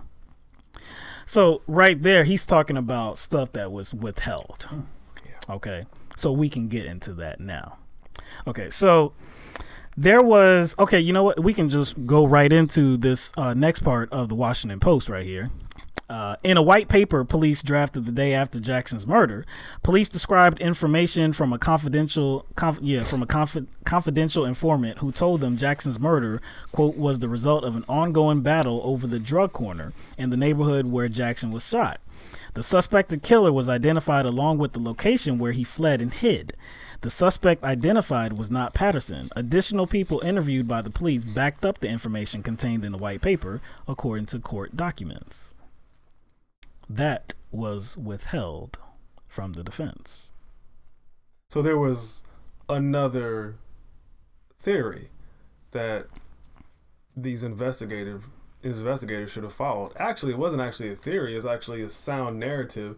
It was an investigation. It was basically there was another narrative going on that they completely ignored. Right. That they actually had knowledge of. It's not like they just was like, oh, we didn't have any knowledge of these other witnesses or this other information about the victim of the shooting being a drug dealer and all that stuff. It's not like they didn't know that stuff. Right. So why didn't they pursue the person that was identified? Because I guess because he was the closest person there. The district attorney's office, they said they cannot understand why investigators did not go after this credible lead. And that was not the only information that was withheld. So the store owner at that corner shop, he said that he saw the killer come inside minutes before the murder, and it wasn't Patterson. The defense never called him to testify.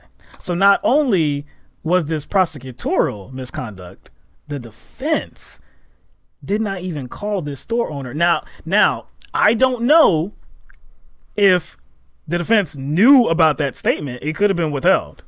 It could have been withheld. I'm not sure how much they knew because, like we said, other stuff was, withheld from them. But the defense either didn't know to call him or didn't call him. So that would have been inept, defense for Dontia Patterson. A lawyer once told me that one of the biggest obstacles to like a sound investigation is that like during trial, investigators tend to focus or argue a theory and not really rely on the evidence to shape a narrative and rely on evidence to shape a story. They just have a theory and they kind of massaged the evidence to fit that theory. And kind of anything that kind of comes in conflict with that theory is ignored. And I guess the secondary part of those theories is that it pretty much is governed on the investigator's own personal bias. So, but let's just talk about even the evidence that was withheld. Even if that evidence that was withheld that could kind of exonerate Patterson wasn't there, there still wasn't even enough evidence to like warrant charges or warrant a conviction, and to me, wouldn't even warrant an arrest. That's true, but we're still not done. There was still information. There's still more information that was withheld. So, including the testimony from them from those two individuals, those two men that were eyewitnesses. There was also testimony from one of Patterson's neighbors, who is a police officer. The officer's granddaughter had a relationship with Patterson that caused a lot of strife, a lot of conflict, and that was not disclosed to the jury. So at trial, the officer said that she recognized Patterson's walk in a grainy surveillance video during Patterson's second trial. She said that she couldn't see his face, however, but she noticed the walk and she was able to correctly identify it as Patterson in grainy footage. But again, the information about her having a bias against Patterson, that wasn't presented at trial. Come on, man. She had every reason to not like this guy and say everything that could have damaged him. Not presented at trial. See, I know this, like, with that kind of detailed information, it kind of puts a, like, kind of like a personal spin on it. Like, there is like a collective vendetta. You see, all these investigators didn't have a personal vendetta. It's just that the people who did have a personal vendetta were kind of used to railroad this guy. So to me, it kind of points to that you don't just go about your job this way on a whim and one time. And the way I look at it as, like, every prosecution that these people were a part of comes into question now, because these weren't mistakes. Yeah, no, this was intent. They intentionally went above and beyond to put an innocent person away. Exactly. That's why every case that they participated in, to me, comes into question now. Because again, you don't just do this on a whim. This has to be practiced. And for the most part, I think when it comes to investigators pushing theory over evidence, they think they're probably not breaking the law. You know what I'm saying? I wonder how many officers perjured themselves. Not just in this case, in other cases they were a part of. Because you have to perjure yourself, because if you are withholding evidence, there's no way to go about this case and withhold evidence without perjuring yourself. I know. And so, I mean, I think the larger point to make is, like, if there is no severe penalty for prosecutorial misconduct, then stuff like this will continue to happen. There has to be some sort of law written that, I guess, makes it to where you go after prosecutors, you can go after cops severely. Like, I'm talking about jail time, not just like, oh, you lose, you know, your ability to practice law. Yeah, you know what I'm saying? Like, because I agree, because if you don't have that in place, then what is going to stop him from doing it? Nothing. They're just going to keep putting innocent people in jail because they can make the case. So the good news is that Dontia Patterson is now a free man. He's home. I believe at the time that he went into prison, he had a newborn daughter, I believe. Yeah. So this is after over a decade he's been in jail or been in prison. So he's looking forward to being a part of her life. He's looking forward to getting a job and just living a regular life, man. You know what? I would go even as far as, I wouldn't say putting the people who are on the jury away. I would go as far as saying that they were just as at fault too. I don't know how you would deal with that. But I don't think there's any way to deal with that. I don't think there's any way to deal with that. But you can't know the people that brought this case forward with not only flimsy evidence, but with withholding evidence as well. Like, again, like you said, it was intent, it was malice, and there's got to be some kind of punishment. But it just some kind of recourse. To me, it just seems like there's a lack of checks and balances that would curb this type of behavior. You know what I'm saying? Like, checks and balances would do that, but it just seems like that, to me, that's common sense. Why aren't those checks and balances there? It seems like any kind of checks and balances in place that would, like, I guess, not just prevent, but it would, I guess, detour any kind of prosecutorial misconduct seems to be purposely overlooked. Like, it's almost like it's designed, you know, to fuck people over. It's designed to set up a situation where people get fucked over. I will say this, though, okay? The current DA's office had some very harsh words for that previous office. And just noting the different things that Larry Krasner has already do, the new DA Larry Krasner has already did, and noting how they were, like I said, so disparaging of the conduct of these former prosecutors. Watch your back, straight up, because you're making more than waves. I mean, you are changing shit up, and you are calling people out publicly. These former prosecutors, like, watch your back for real, man. I hope this mug has round-the-clock security. Yeah, because he's creating a lot of enemies, and not, you know, in a negative way. Yeah, and which it shouldn't be the case, because he's trying to get to justice. Like, we got somebody as a DA that's actually trying to do his job correctly. He doesn't want to get rid of prosecutors or judges or cops. He just wants to get rid of the misconduct in those areas. That's all. Watch your back, man. Straight up, man. Because we need more DAs like him, man. All right. All right, yeah, let's go to Nashville. This is crazy, man. All right, so last Thursday in Nashville, Tennessee, there was a mayoral candidate forum. Ralph Bristol is one of the candidates, a former conservative radio talk show host. He was on stage with 3 other candidates, all black, and in front of mostly a black audience when the subject of law enforcement profiling came up. So we have a little video that we wanted to show you here. Profiling is absolutely necessary. Sometimes race might play some part in that. Oh my God! Oh my God! That's not what Did he really just say that? That was unpopular, and I am not afraid to say unpopular things if the experts tell me that a particular characteristic is part of necessary profiling in order to prevent crimes against your family. I'm willing to offend you in order to protect your family.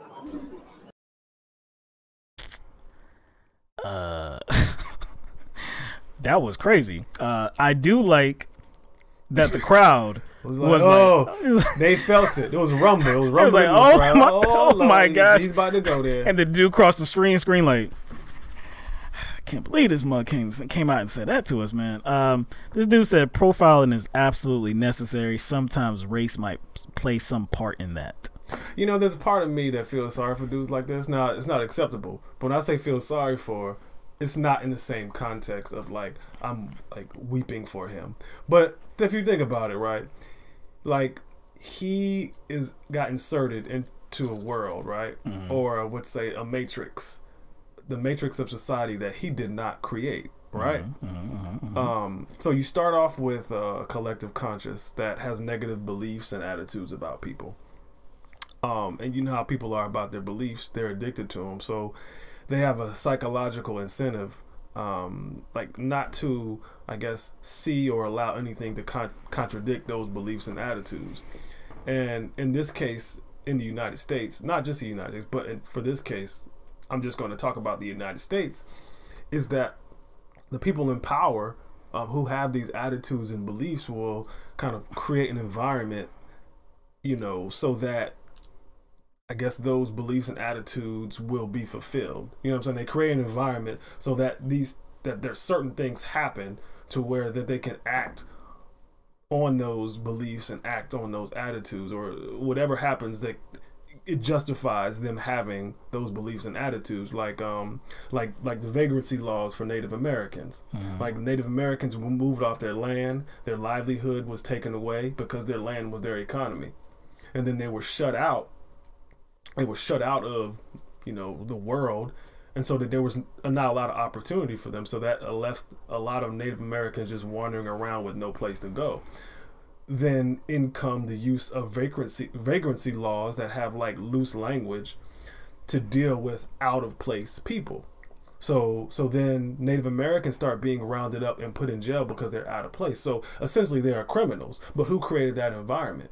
It's no different in cases with like drug law enforcement. That's like another instance of like using loose laws like vagrancy laws to scoop people up. You see what I'm saying? Because the same thing happened to Native Americans, because they were the ones who were the ones who were out of place, and so now you use vagrancy laws against them in the same way that drug laws are used against black people. And so of course you will support your profiling by who you've already criminalized. So it's like a stupid, like, logical shit circle. It's like a racist cycle. Like, to him, like, the most troubling aspect of his thought process, like of his ideology, I guess, is that he doesn't think anything's wrong with it. And he even said later on in that clip, he said, I'm willing to offend you in order to protect your family. Like, he believes like this is the only way. Now on Facebook the next day, he wrote, quote, "I didn't endorse racial profiling by police. I simply won't rule it out," which shocked the audience. So this question was initially posed to one of the other candidates on stage, which was Carol Swain. She's a former Vanderbilt University professor who has faced criticism in the past for calling profiling, quote, good law enforcement. So her response was, quote, "First of all," you know what? I think we have this. Yeah, we have an image for this. So she said, "First of all, there are sentences that are taken out of context going around. One of my degrees is in criminal justice, and as a criminal justice major, I understand that profiling is something that police have always done. You have profiles for serial killers, you have profiles for terrorists. Profiling is a part of what law enforcement does. The FBI has always used profiles. Profiles should not be based on race or ethnicity, so that's all I have to say about that." Now, I'm calling severe bullshit on what she's saying, because it's very true what she's saying. First of all, it's very true what she's saying about how police, law enforcement individuals, FBI, what have you, they create these profiles for different types of criminals, rapists, predators. I mean, just the murderers. They have a certain type of profile. Now, that doesn't have to be, about racial profile. Character traits. That has to do with character traits, right? But she knows what the subject is about. She knows when profiling comes up. She knows when the audience is asking a question about profiling. It's because of the disproportionate numbers that are in our society and how law enforcement goes after black and brown people, because that's the intent, to go after them. Like we keep bringing this up. The case in New York, in the NYPD arresting people for marijuana possession. From January 2018 to March 2018, over 4,000 people were arrested. Only 7% of those people were white people. 93% were of people of color, even though white people make up 45% of the population. So in that case, their profiling and the way that they approach drug laws have nothing to do with character traits. No. Or criminality. So what happens is you create the criminals, you create the criminal base based on like how you approach them and how you kind of already have a predisposition against them. Right. So again, you practice law based on how you see people, and then in turn that creates the need for you to want to practice that same kind of law over and over again. Like you're creating your own matrix. Yeah. I'm like, again, like, if there is a serial killer going around and you notice that there is a certain type of individual who is their victim, then based on like past instances of serial killers, you can start to build a profile. Like, okay, you know, we think we're looking for this type of individual with this type of background and blah, blah, blah. But you're basing that profile on things you actually know. Yes. Not things you're assuming. Exactly. That is not relevant to going after people for marijuana possession. Just random people. Oh, we think that you might be a criminal because you fit the description. What the hell is the description? But the description should be just like a serial killer or a rapist. The description should be a profile, which they don't have on just random people. No, they do not. So that's what the question was about. So she's trying to obfuscate the damn situation and kind of like toy with people's minds. Like, hey, that's not really what I said. What I said was bullshit. That's what I said. And so did this other guy, Ralph Bristol, man. Y'all know the game. Y'all know exactly what was being asked of you.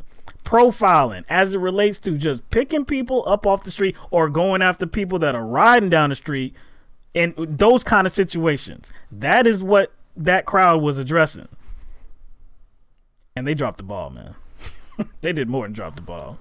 Oh no, I don't even think they even had the ball in their possession. They didn't drop anything. They didn't have it in their possession. I don't know what the other two. I don't know if the other two. Well, no, yeah, there were two other candidates on stage. I don't know if they answered that question, and if they did, how they answered that question. But those two, Bristol and Carol Swain, man, I hope they don't become the next mayor. Because when you say I'm not ruling it out, you're basically saying that if I find out it's going on while I'm in charge, I'm not going to do anything about it. Yep, that's exactly what they're saying. That's not even a wink and a nod. That's not even a wink. That's not even. That's an implicit statement, really. That's a thumbs up. Yeah, I, you know, like stuff like this leads me to like. Not just believe, but kind of it reinforces the idea that the United States never intended on repairing the damage that was done by colonization and slavery. Because it seems like at every step in progress, there's always some other form of slavery or control implemented. You know, like after slavery, what'd you have? You have, oh, we're gonna outlaw slavery. We're gonna do it like and not really tell everybody. Right. But we're gonna do it. But then here comes indentured servitude. Then after indentured servitude, you have Jim Crow laws. Then the Jim Crow laws made it necessary to kind of transition into like the civil rights period, and because we had segregation still after Jim Crow, and so housing discrimination.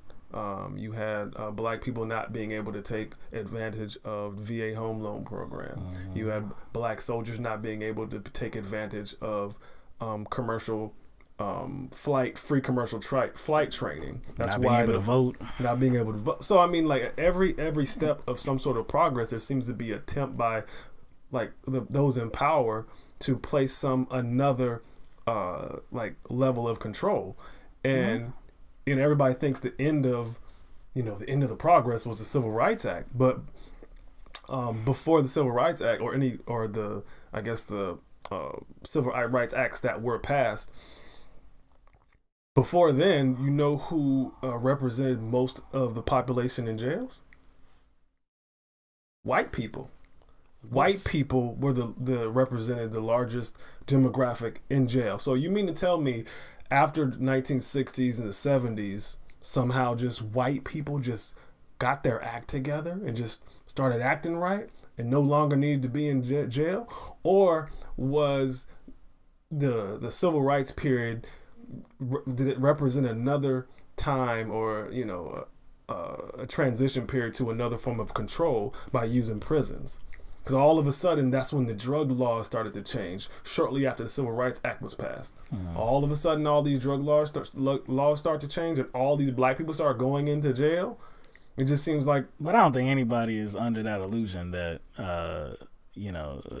America, the United States of America was actually ever trying to take their thumb off the scale, anybody reasonable could see that they were just implementing new measures to keep that thumb on the scale. New measure, and I think yeah. a new measure to keep your thumb on the scale while, I guess, superficially, like presenting certain selling a fairy tale. Exactly, presenting certain laws as this is like the standard now. Right. All right, let's go to Kansas. All right, good news. Good news out of Kansas. Kansas is now the 18th state that has made it illegal for police officers to have sex while on the job. It's amazing that that's not a thing across the board. Like, they're only the 18th state that has actually put a law on the books that makes it illegal for police officers to have sex on the job. And it's kind of interesting that that law would have to be on the books too, right? Why? But see, that's the thing. It's like warning labels. Why are warning labels there? Because somebody fucked up. Yeah. And we have police officers who have done just that on the job. Yeah. Now, previous law like prohibited, sex with inmates, but it said nothing like correctional about officers. correctional officers.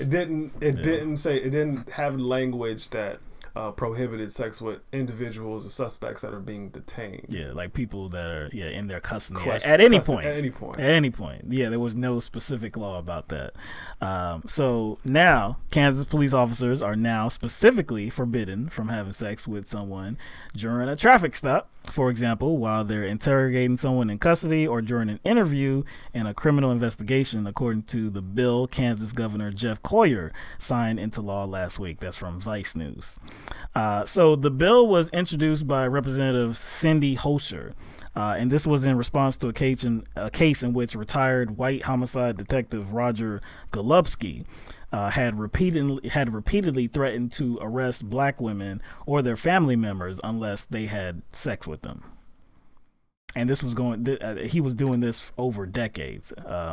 Also, Holscher told the Wichita Eagle that her decision to introduce the bill was also driven by a case in New York City last September, where two NYPD officers allegedly raped an 18-year-old woman in their police van after they arrested her on marijuana charges. Hey, wait. Yeah. They said the sex was consensual. Exactly. That's why I said, like, the allegedly in that sentence is really shouldn't be there, because like Mike said, they said the sex was consensual. As if that matters. Yeah, and I believe the two officers' semen was found, on the woman or inside the woman. But again, they said the sex was consensual. Could the sex be consensual if not an individual is being detained or in custody? Probably not. Because all they're worried about is possibly getting these kind of charges dropped, or charges not looked at by law enforcement. Now, I don't put it past anyone, male or female, to try to sexually coerce law enforcement to get out of something. I have no illusions as to whether that happens or not. It probably happens a lot. Whether it happened in this case or that particular case, it doesn't matter. Whether it happens in any case, it doesn't matter. Like, the law did not specifically say, hey, you're not allowed to have sex, but they still could have handled this, because isn't that kind of like that looks like bribery. So no, specifically sex. There wasn't a law about specific sex, but I know there are laws against extortion and bribery, it should which still be disallowed. It still be disallowed. So they could have used current law, in my opinion, to tackle this, because yes, the law didn't specifically say sex, but in all these cases, sex is used as extortion. Yeah, they were extorting sex out of these people in exchange for, I guess, them being set free or lower charges, or in that case, their family not being arrested and targeted. But so it's like bribery. Think about this in the case of students. There are some students that will probably try to there are students that try to manipulate their teachers. They try to have sex with their teachers. We know what happens, right? Because some of these teachers actually go forward and and do it, and then they get charged because of statutory rape. It's shouldn't be legal. It shouldn't be legal. It should not be allowed whatsoever. So I'm glad that the law is on the books. I'm saddened that it has to be on the books, but again, I'm glad it's on the books, but I am also disappointed that it's only on the books for 18 states. So that means that in the other 32 states, that officers will somehow be able to wriggle themselves out of like charges because they had sex with somebody in their custody. But see, like even though it's not illegal, officially, like as a defense attorney, you know, I would use that. Like they are actually like I guess opening the door up for like defense attorneys to poke holes in whatever cases they're a part of, because there's no way that a police officer behaving this way towards someone they're detaining and possibly charging doesn't prejudice their case. You see what I'm saying? So if I was a defense attorney, regardless of whether it was officially on the books as a law or not, like to me, there's no question it would kind of prejudice the case of whoever I'm representing or whoever's representing these people who are being detained or suspects who can possibly be charged for something. Yeah, it should have no bearing, but at least that now it's on the law. You actually have something like specific to charge them charges. With. Yeah, and I don't know exactly what the penalty will be. It's a damn shame though. They had to be so specific. Exactly. It's like I said, that's more than disappointing. But again, I'm grateful that it's on the books. But damn, what's holding up the other 32 states? They're like profound allegiance to law enforcement as a whole or something. Like they want to just protect these, rapist cops. It's what it looks like by not having any laws on the books, right? All right. Oh yeah. Okay. In Venezuela. Yeah. All right. So there's a tense situation happening in Venezuela at a detention center in the Helicoid, the headquarters of the intelligence agency SEBIN in the capital Caracas. So on Wednesday, prisoners posted videos online saying they took control of the detention center because of torture and human rights violations. The video showed them walking around freely and breaking cell locks.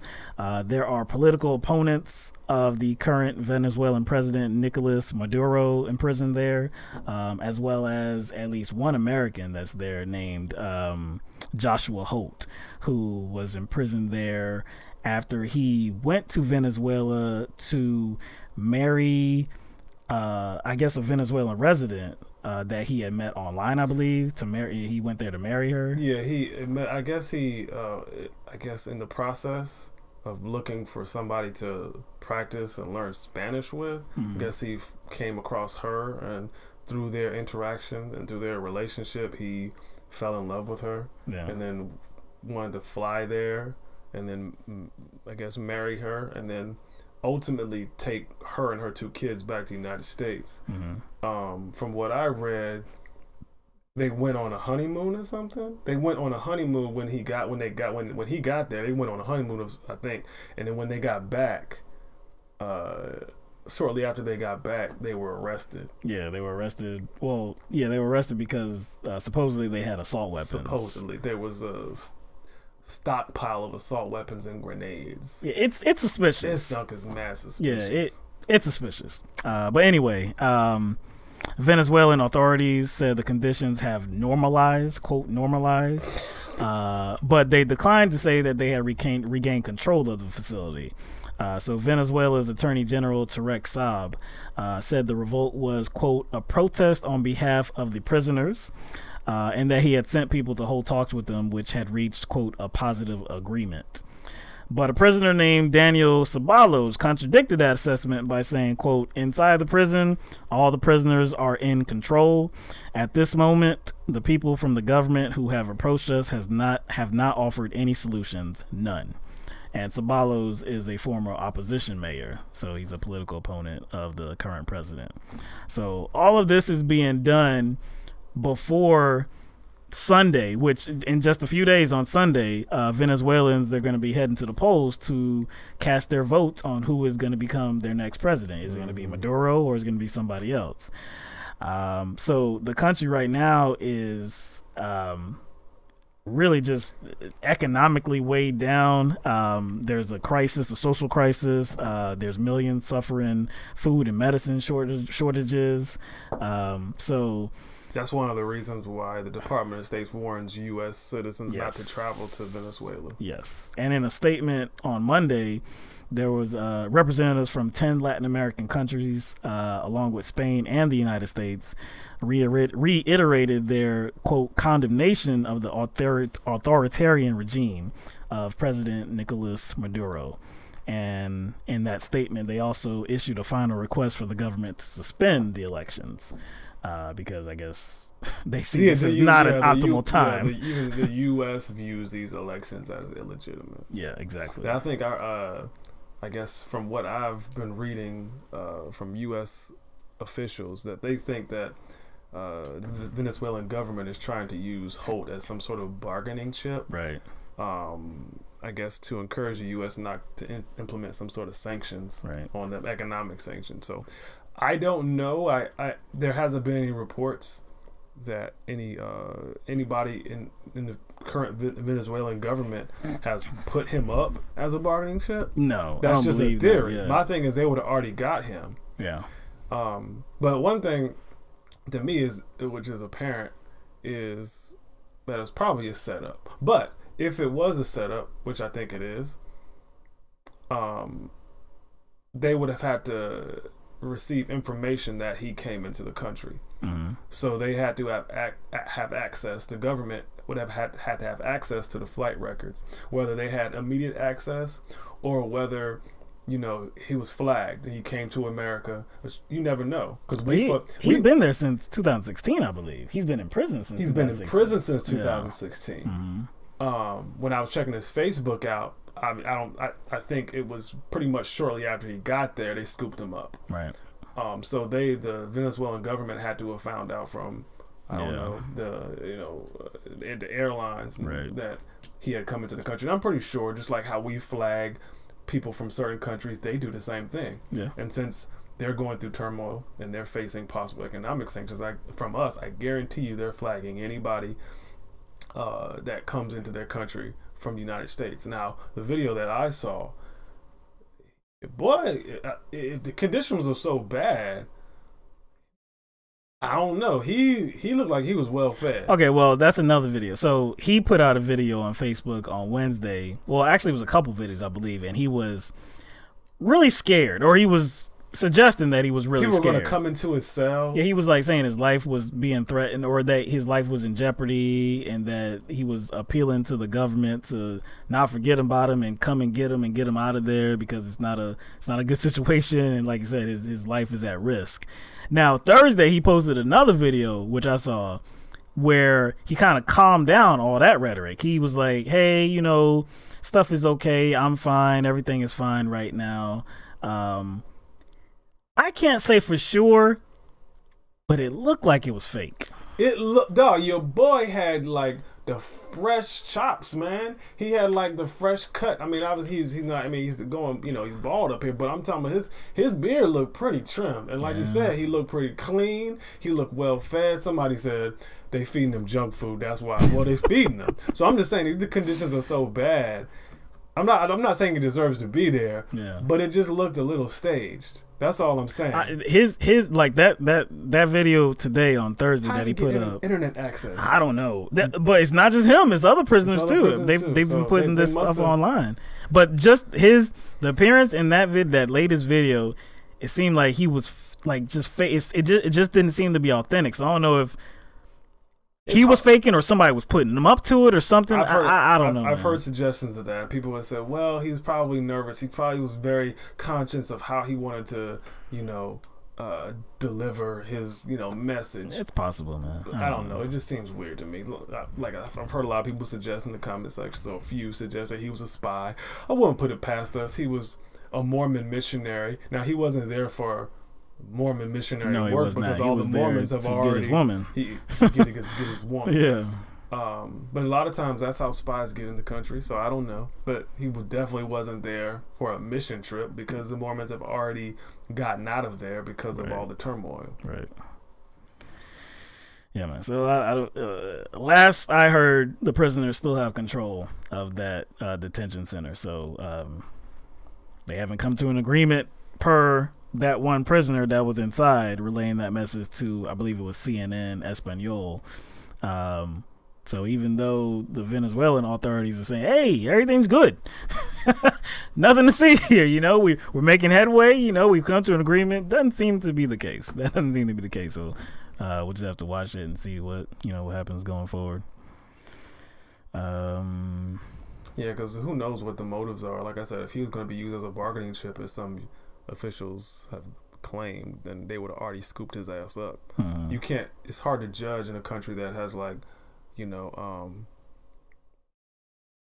corruption running rampant, right? And a screwed up due process already. So it's hard to say. Yeah, you want to talk about the other the Trump administration? You want? Yeah.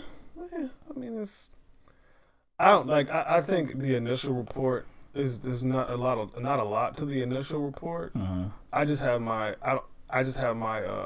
misgivings about separating children from their families. That's really all I have a problem with, because essentially Trump doesn't have a lot of options right now.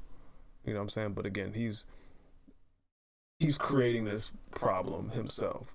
Like Obama did it, but he did it on a smaller scale, and he wasn't trying to end DACA, and he's not sending ICE on these rampage missions. So the only problem I have with the Trump administration trying to transfer children to military bases is that it's only going to put a further strain on these military bases, and he's creating this problem himself. That's my only contention with it. And it's going along with the pattern. It's going exactly. So that's why I don't like when people say, "Well, Obama did it." But I was like, yeah, but that's it's definitely under different circumstances and under a different context. Yeah.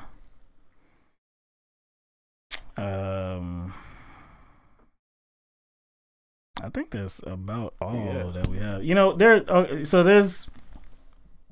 There's one clip here that it might not be suitable for all eyes, so we're gonna this is just something outrageous. It's completely outrageous. We call this Boo Boo Becky. Yeah. So this is a situation that happened at a Tim Hortons restaurant in Canada. A woman became so enraged that her request to use the bathroom was denied that she decided to defecate right there on the floor. So this was captured. This was captured on surveillance video, and so we have the video. If you don't want to see it, avert your eyes right now, because it is very disgusting. It's very disgusting. Okay, it takes about I think it's about 10-15 second video. So we're warning you right now. If you don't want to see somebody defecating on the floor in front of employees and customers, avert your eyes right now. So, all right, this is the video right here. And you see she's arguing with the employee. And I guess at this time it's about using the bathroom or not.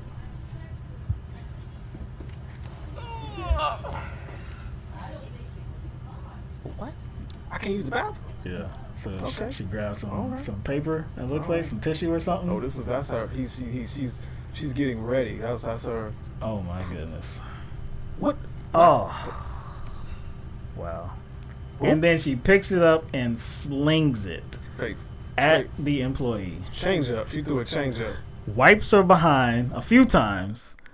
Hey. And throws that at the employee as well. I think that's the most important part in this video. That she wipes herself? That she wipes herself.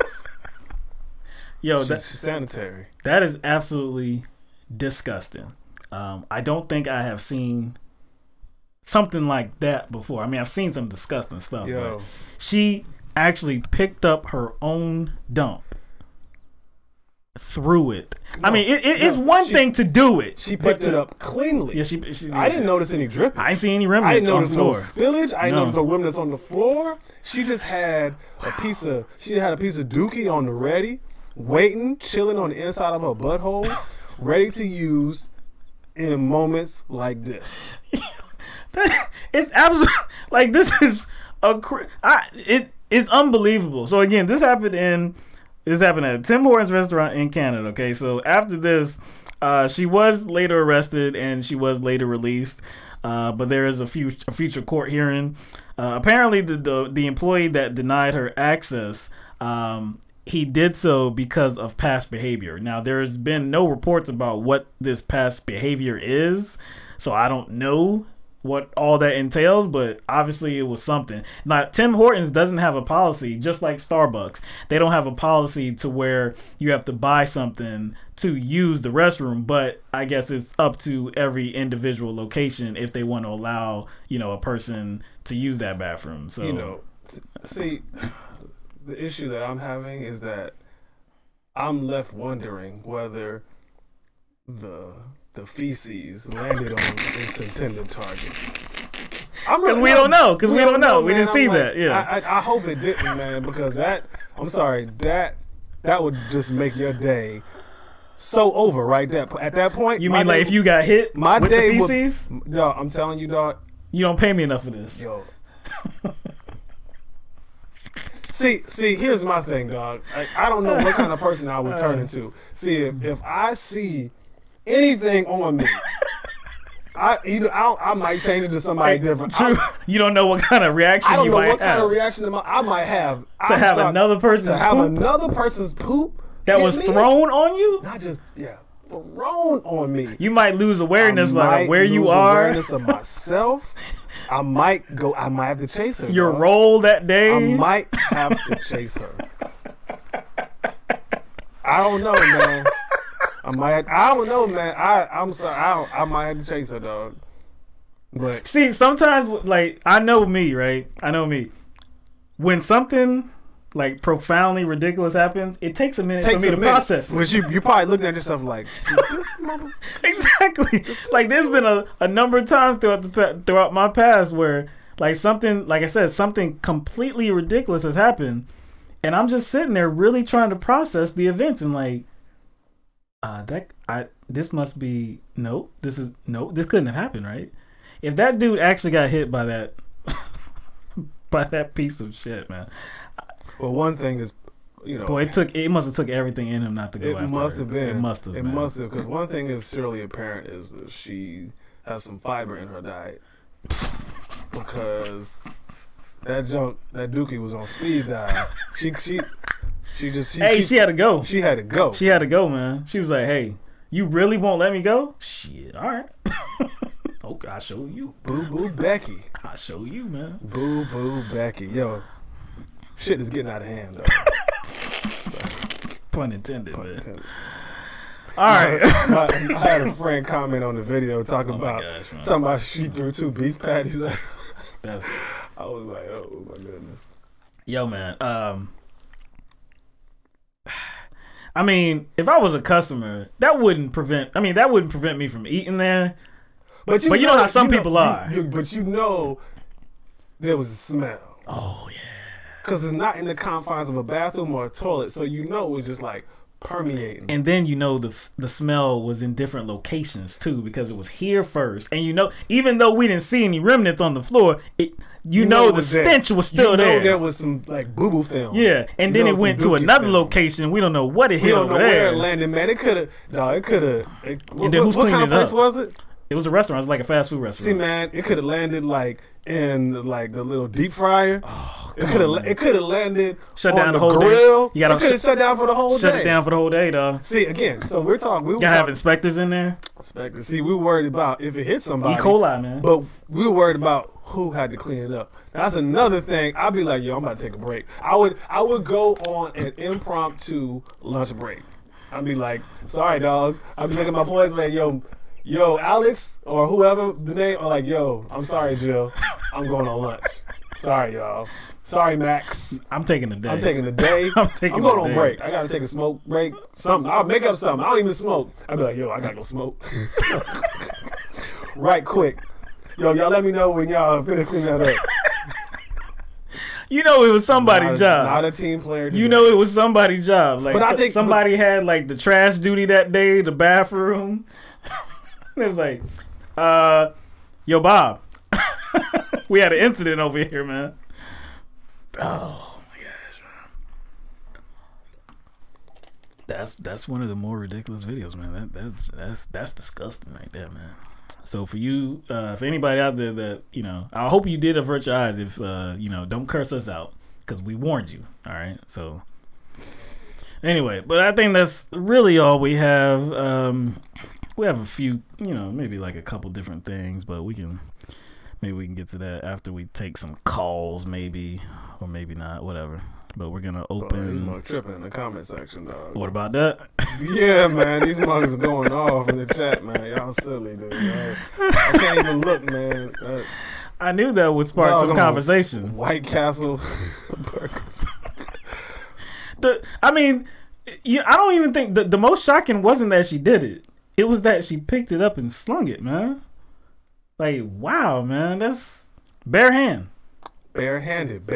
change up. You a nasty person. You a nasty person. See, that's the thing. Like, you's a nasty. No sane person does that. So, and no sane person does that. So there was probably a good reason why she wasn't being allowed in the bathroom. There's a good reason why she wasn't allowed in the bathroom. Like I said, there has to be some sort of mental issue she has, because I don't care how angry you get, you don't behave like that. Nobody's gonna do that. No sane person is gonna do that just because they get angry. I don't care how angry you get. But like I said, she had to use the bathroom. Like I said, that's what I'm saying. Like, I don't think it surprised me that somebody would get that crazy to actually drop drawers right there in front of everybody because you're that mad. It's crazy. Don't get me wrong, but still, it's not like totally shocking. But to pick it up and sling it. You have crossed over. See, now you have crossed over. You have crossed into the assault by deadly poo territory. You have crossed over. And check it out. It wasn't that she did this. She didn't even like loft it. It could have hit somebody in the head, man. No, dog. No. Nah, I tell you, if it hit me in the head, all bets are off. Like I said, all bets are off now, man. Dog, I might have to assault somebody now. You getting a bowl of grease, ain't you? You getting a bowl of hot grease, dog. I'm telling you. Yo, it did. I tell you what, if just instinctive, right? If it did hit you, and I was just there and it didn't hit me, I think I'm gonna join you, dog, because I can't have nobody doing that. Yo, and then like 5 seconds later, you can be like, "Oh, what happened? I went somewhere else. I'm sorry." Somewhere else. I'm getting some hot coffee. I'm getting a cup of hot coffee or some of that grease that's in there. I'm doing something. I'm going and getting some dirty mop water. I'm finding something and running after that chick. I don't care. That is nasty, man. I don't know what particular penalty, or I don't even know the particular charge she's gonna face, but it should be something. It should be something. It should damn well be something. I think they probably gonna like charge her with like assault, because when you throw something at somebody, it's not gonna be assault. Hell yeah, got to be assault, man. Especially if it hits. Oh man, that's a traumatic experience, man. You never forget. You're never gonna forget the time that you got hit with a piece of poop, man. You're never gonna forget. At least that. It didn't happen on camera though. So you can't. So you don't have to relive it. Because that would make the rounds, just like this is. Angie said, "Oh my gosh, man. She was more than pissed off. She was pooped off."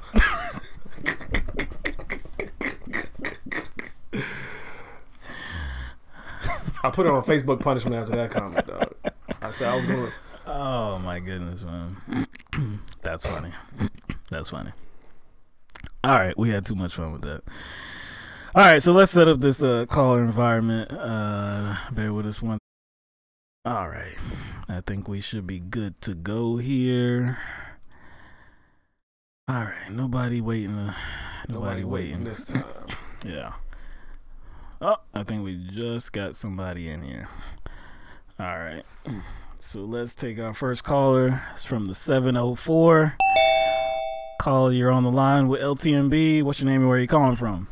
This is Will from Kannapolis, North Carolina. What's going on, Will? How you doing? What's up, Will, man? What's with you? What's up, fellas? I just want to call in and maybe touch on a couple things. Okay.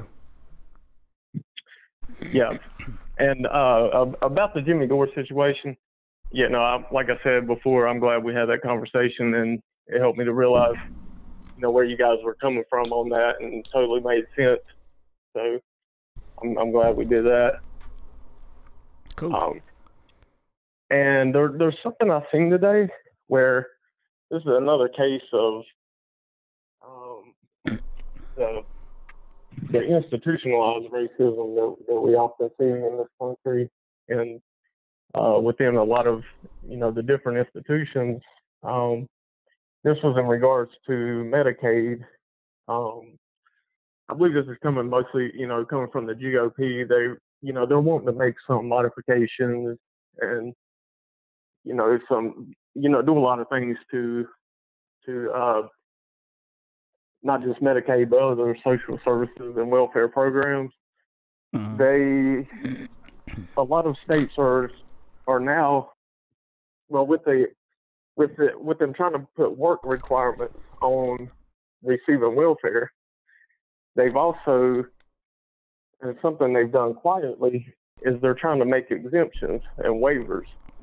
And if you look at the numbers and the statistics, these exemptions and these waivers for work requirements to receive welfare, they disproportionately affect the Black community in a negative way.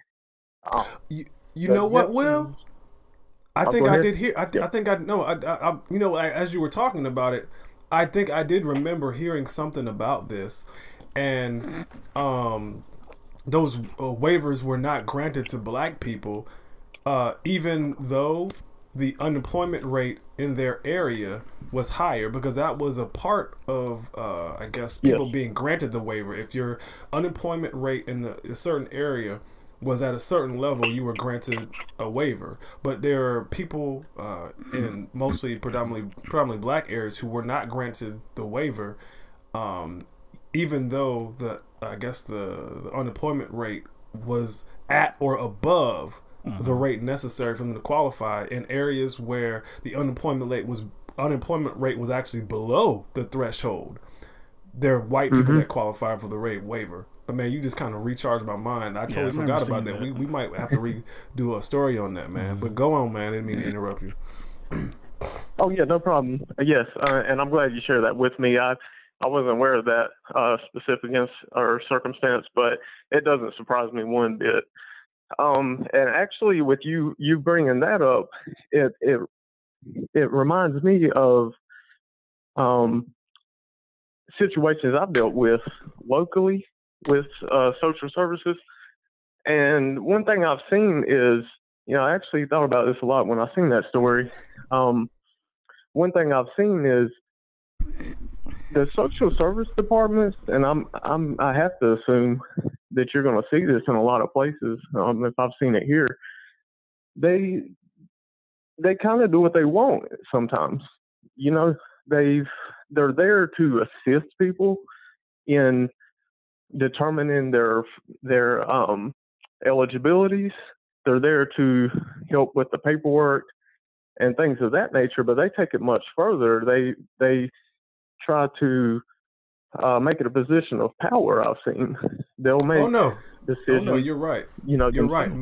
My mom. No, man. Again, you're touching on so many issues that I can actually relate to, because my mom actually worked for the Social Service Department of Social Services in both Charleston and Columbia, and that's exactly what she said. I used to always hear my mother complaining about the things going on in her job, and it was all politics. It was like that up until the time she left. And as I got older, we started talking about it, because I'm not like 9 or 10 years old, so she can actually bounce things off of me. And that's all she said. All she talked about was like, it's like a massive bureaucracy, and everybody is in there just to try to like get positions of power. They're like the whole focus of social services is to look at the needs of people, like fairly judge these people and look after their needs so they get their benefits. But for the most part, the leadership in that department was more about solidifying their position, getting raises, giving themselves raises. So again, these people just have those particular positions and jobs because, just like most other people do, because they're just trying to feed themselves and trying to, come up. So social services kind of comes secondary. It's no different than any other government kind of agency. Right. I'm glad you shared that. That's definitely confirming and helping to affirm what I've noticed myself. And it's awful, man. This is capitalism for you. This is what you get. There's no good form of capitalism. That it's never going to exist. The problems are rooted in the very nature of capitalism, and to try to fix a system like capitalism, it's a fool's errand. It's a fool's errand. And I think the way you get real change is not to say I'm a capitalist or I'm a communist or I'm a socialist and I'm going to go straight for what that entails or what I believe that entails. There's all different forms of capitalism, socialism, communism. First off, so you have to take that into account. But the changes really have to come within the population. They have to come within the people's, I hate to use hearts and minds. That's a good way to put it. I just hate to use it because it's a term used by the military when they're wanting to take somebody's oil, But it's awful, and you see that in an institution like Department of Social Services where they have a very important job to do. And when you're a kid, you think, well, you have a doctor, so he must want to help people. You have somebody working at DSS. Why would they do that job unless they want to help people? That's good. That's not what you have with capitalism. That's not what you have in this country. You have people doing those jobs, and they're not doing them effectively because their number one goal is normally financial improvement and power and things of that nature. But go ahead. Yeah. I know a lot of our problems are rooted in capitalism, and I don't know if it goes along with that or if it's something separate. But to be honest, man, humans are terrible. It's a terrible species. I don't know if that's the way it's set out from the beginning, or that's what we became evolved as because of capitalism or something like that. But as you see in like this kind of field, you see it like when we talk about criminal justice too, where DAs, prosecutors, they go after people, just like some of the stories that we just talked about. The one story about Dontia Patterson, who was wrongly convicted, wrongly tried even. And a lot of these prosecutors do not care. They just, one, they feel like they have a good enough case to put before a jury, or they don't really care about going forward with justice because if they tried to go after the people that they actually had a case against, maybe it actually was a weaker case in front of a jury, and they didn't want to risk that. They didn't want to risk like dinging their career mark of their conviction rate or something like that. It's just, we see all the time people in influential positions don't really advocate for people. They're not really humanitarians. They just don't do the right thing. It's sad. Yeah, I think there's an assumption that the agencies that we do have that are supposed to, look after people and see that their needs are met, whether it be through social services, whether it be child protective services, adoption agencies, whatever those things, or the justice system. I think there is an assumption that those people who are in those agencies and in those areas somehow haven't internalized all the bullshit that the rest of us have. You know what I'm saying? And there's this assumption that they're not affected by capitalism just like everybody else. It's like they're not like in some special compartment. Yeah. So, they, like you said, they're affected just like everybody else, so it's going to show in their actions and their decisions. Yeah. Oh yes, you're right. These folks can't be pointed at as exclusively. You can't put the blame exclusively on the folks who who work for DSS or in law enforcement or whatever case we're talking about, where the whole where it's being corrupted, the rule or the motivation for the laws in the first place have been corrupted. But also, I have to disagree with one thing. I completely understand when you look at human beings and look at our history. It's completely understandable to say, man, we're just, we're bad. I mean, it's all through history and currently, we're chiseling off each other, and it's very easy to look at what's going on with human beings and say, this is our nature. But I have to disagree. And, this is something that I want to offer to you just maybe to think about further or maybe to look into further, because there's no way probably I'm going to be able to change your mind at all with one conversation or that quickly without you thinking about it further. But what I want to say is the reason for human behavior is it's our environment, just like any other animal. It's our environment. It's, genetics may play some role, and they do to some degree, but I mean, it's so negligible. Everything is going to be determined, virtually everything's going to be determined by environment. And, we had the feudalism era, and even before then, we've always had virtually always had this socioeconomic structure that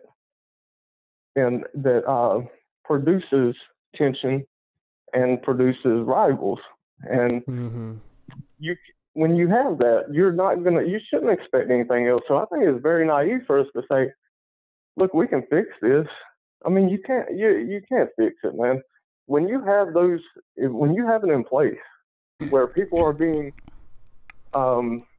where it's profitable for somebody to engage in aberrant behavior, you're going to have aberrant behavior.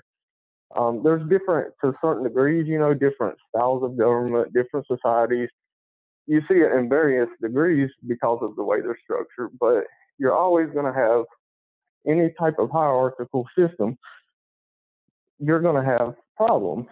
And, what I advocate for is, first off, it's going to take, a majority of the people in the world, at least 50%, 51%, to start seeing some real truths about the nature of human beings. But to do that, you have to do your homework science as far as science is concerned. You can look at studies and what's being found, and that's a good place to start. You'll start seeing that our motivations aren't what we think they are. They're not. These are not natural behaviors. They are definitely created by our circumstances and by our environment. And once you start to see that and follow that path and use a rational train of thought with scientific evidence, you'll find that we can do much better. But we have to really be open-minded. To your point, to your point, man. When I say that, the human race is a terrible species, I'm including our environment. I'm not saying that from birth or just what's innate in us is terrible, that no matter what will grow into be this terrible species. No, I'm including this environment. The only way that anything would change would be some zombie apocalypse, like Mike always talks about. It'd have to be some cataclysmic event where the only way to go forward would to be actually to work together. We'd have to do that to get by.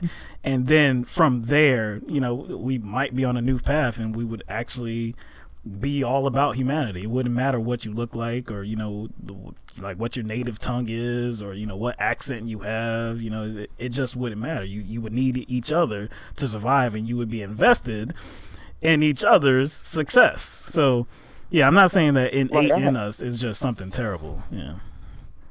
Oh yeah, no. Well, I'm glad you cleared that up because what you said. I mean, when you look at it, it's very easy to think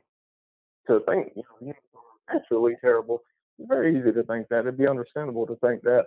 But so a lot of people have that misconception, and so a good thing that's not true. And you're probably right. It would take, it probably would take something very bad, for humans to bond together. But I know it won't happen overnight, but I'm a little more optimistic that maybe that's not the case. Fortunately, the internet is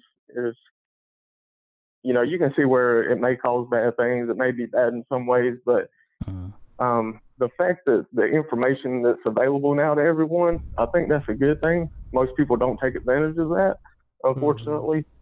But so there's some things that go in the right direction. But also, I realized that to get to where we should be and where we could be right now, given our technology and everything, what we're capable of, it's going to take small steps. So I'm all in favor for seeing positive things happen that are in the right direction. I think we should be happy when we see those things, but always keep in mind the goal. And I think the goal should be equality. I mean, we can't keep thinking that people are better or smarter or blah blah blah blah blah.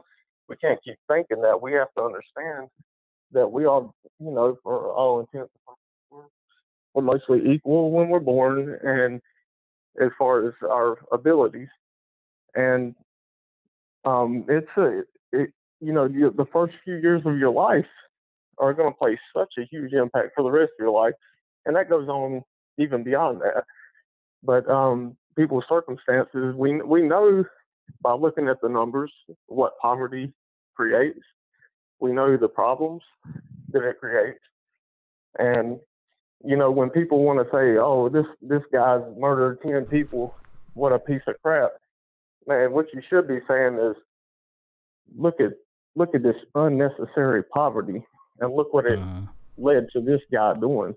Let's be upset with the system that's creating this aberrant behavior, not the individual, because you're never going to get anywhere, and it's not the individual.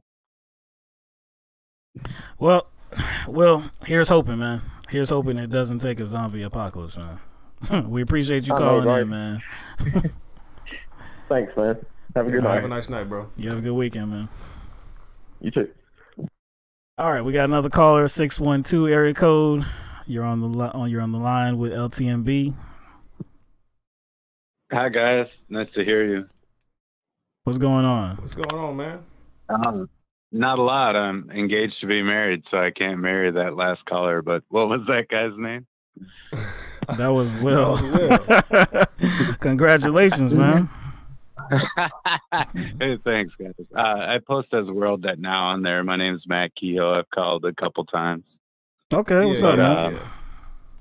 Yeah, I just wanted to talk about the elderly white man who was talking about racial inequality and how racial profiling is necessary. I was kind of half tuned into the show, and I love the chat room and all the people in it, and I just enjoyed it. But that guy was incredibly poignant, your last caller, and that was outstanding. I'm hoping Jimmy calls if he's available. I hope he's still on the line with you guys. I love that guy from Southern Cali, and he was in Thailand for a while. But yeah. I don't think we've seen him in a few shows. We haven't heard a lot from Jim. Yeah, we sent in the comment section, but he hasn't called. But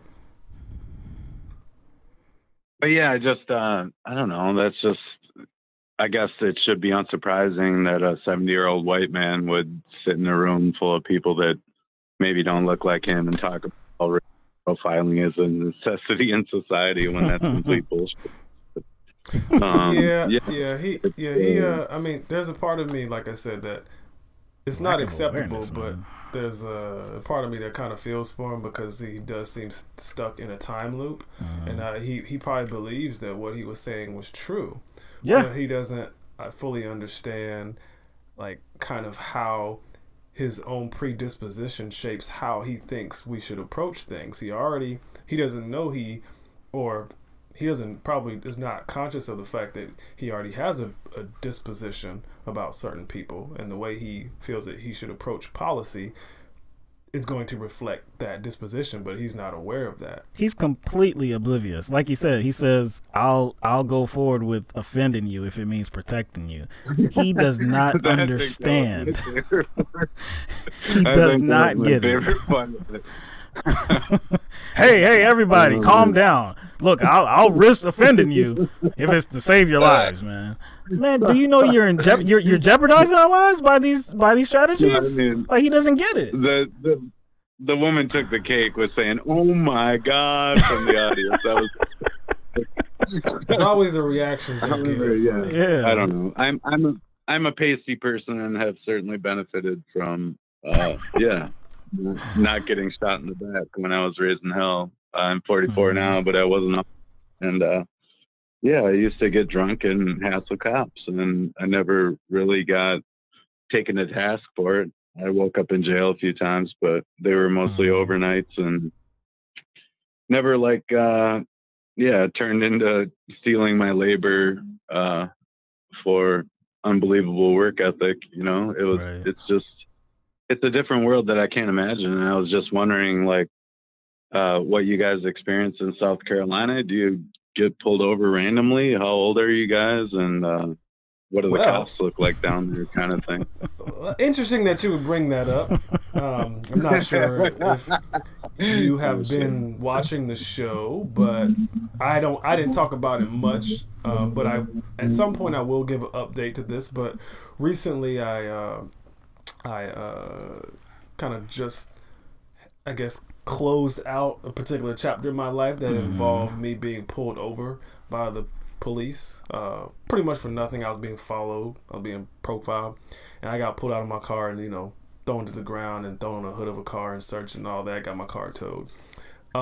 Let's just say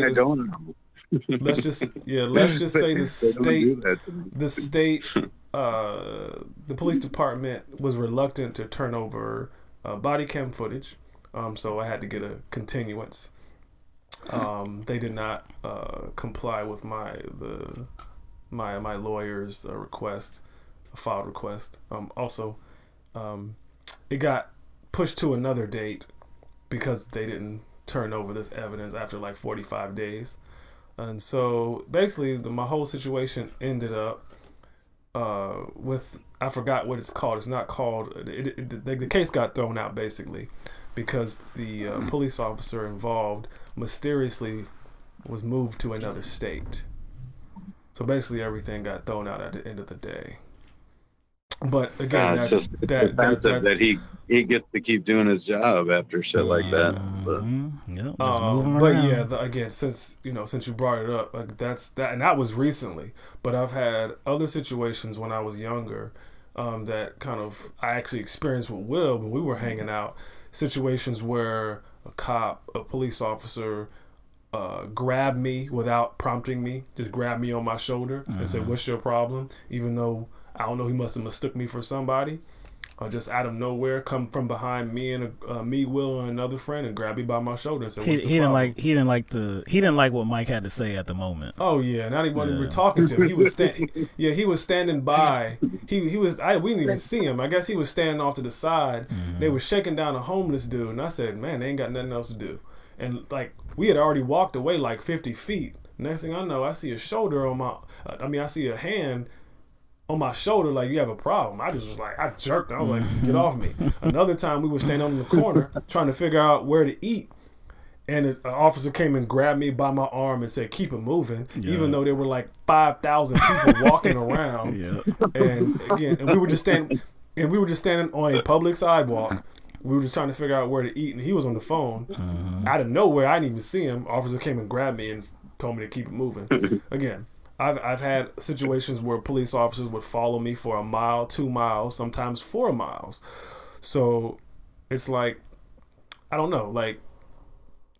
Again, growing up in South Carolina, I've always had experiences. I mean, from the time, my family kind of moved to this part. Like I remember when the whole Rodney King thing went down, I remember I had a teacher who somehow we got into a conversation at 11 years old in 6th grade class about Rodney King, and my 6th grade teacher pretty much sided with the cops.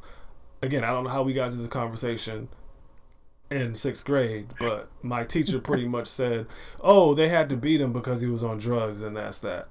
And so this is a teacher in her 30s talking to a bunch of 11-year-olds about why Rodney King needed to get beat. I know, I'm not sure if Will's family experienced this when they moved here, because when we first moved in this area, me and my family, we kind of were in the same situation as Will's family, where there was like literally 1% black people. Yes. I know a lot of black, like a lot of the white people in this neighborhood that he lives in now.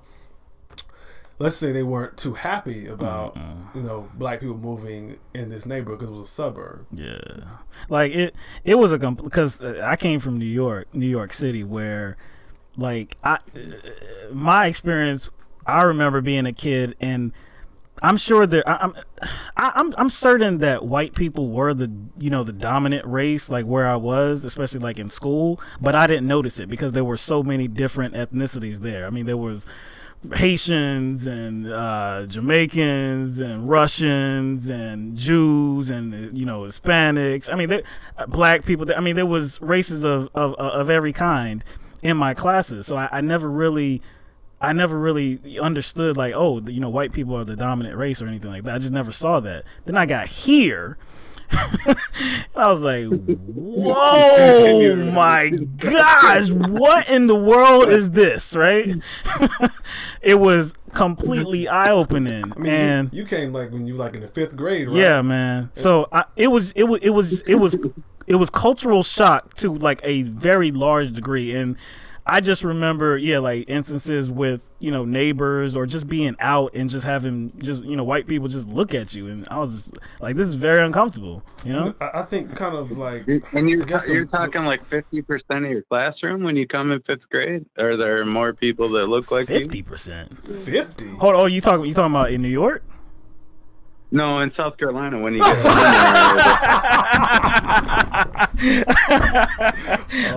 oh, you jive.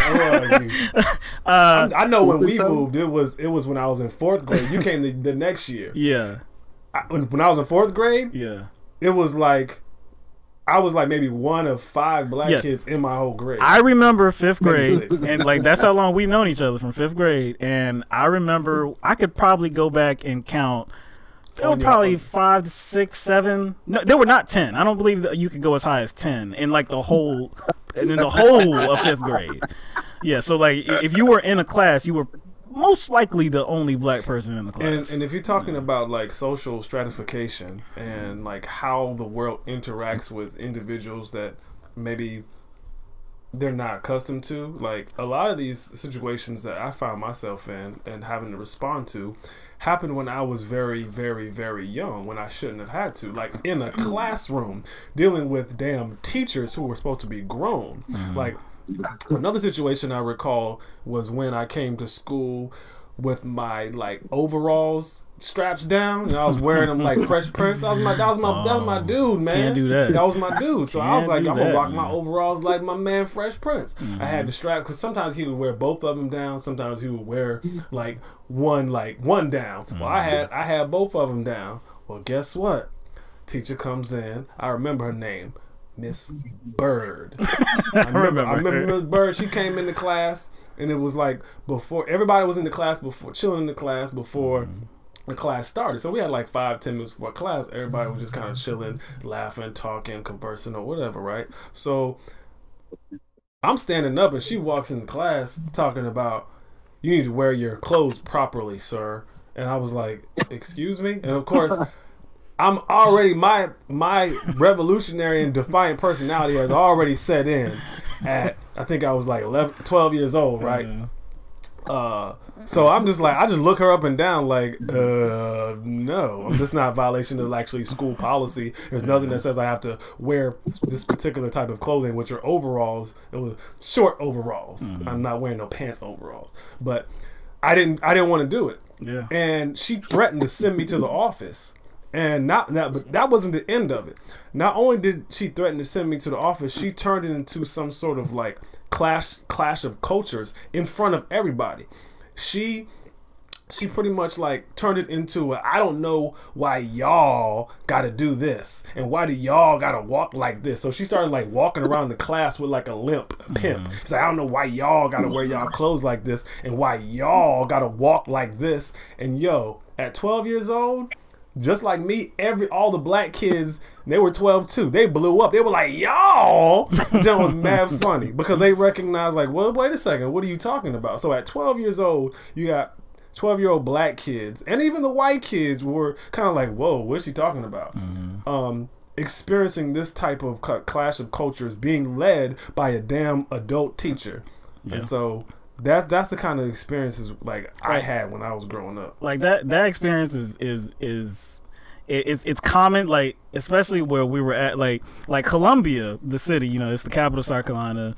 It's very mixed, you know, white people still make up the majority of the population, but as a total, you know, it's one of your more mixed cities in the United States. But where we're at, like where we were coming up, was, you know, one of the suburbs of Columbia. So this was like a really white area.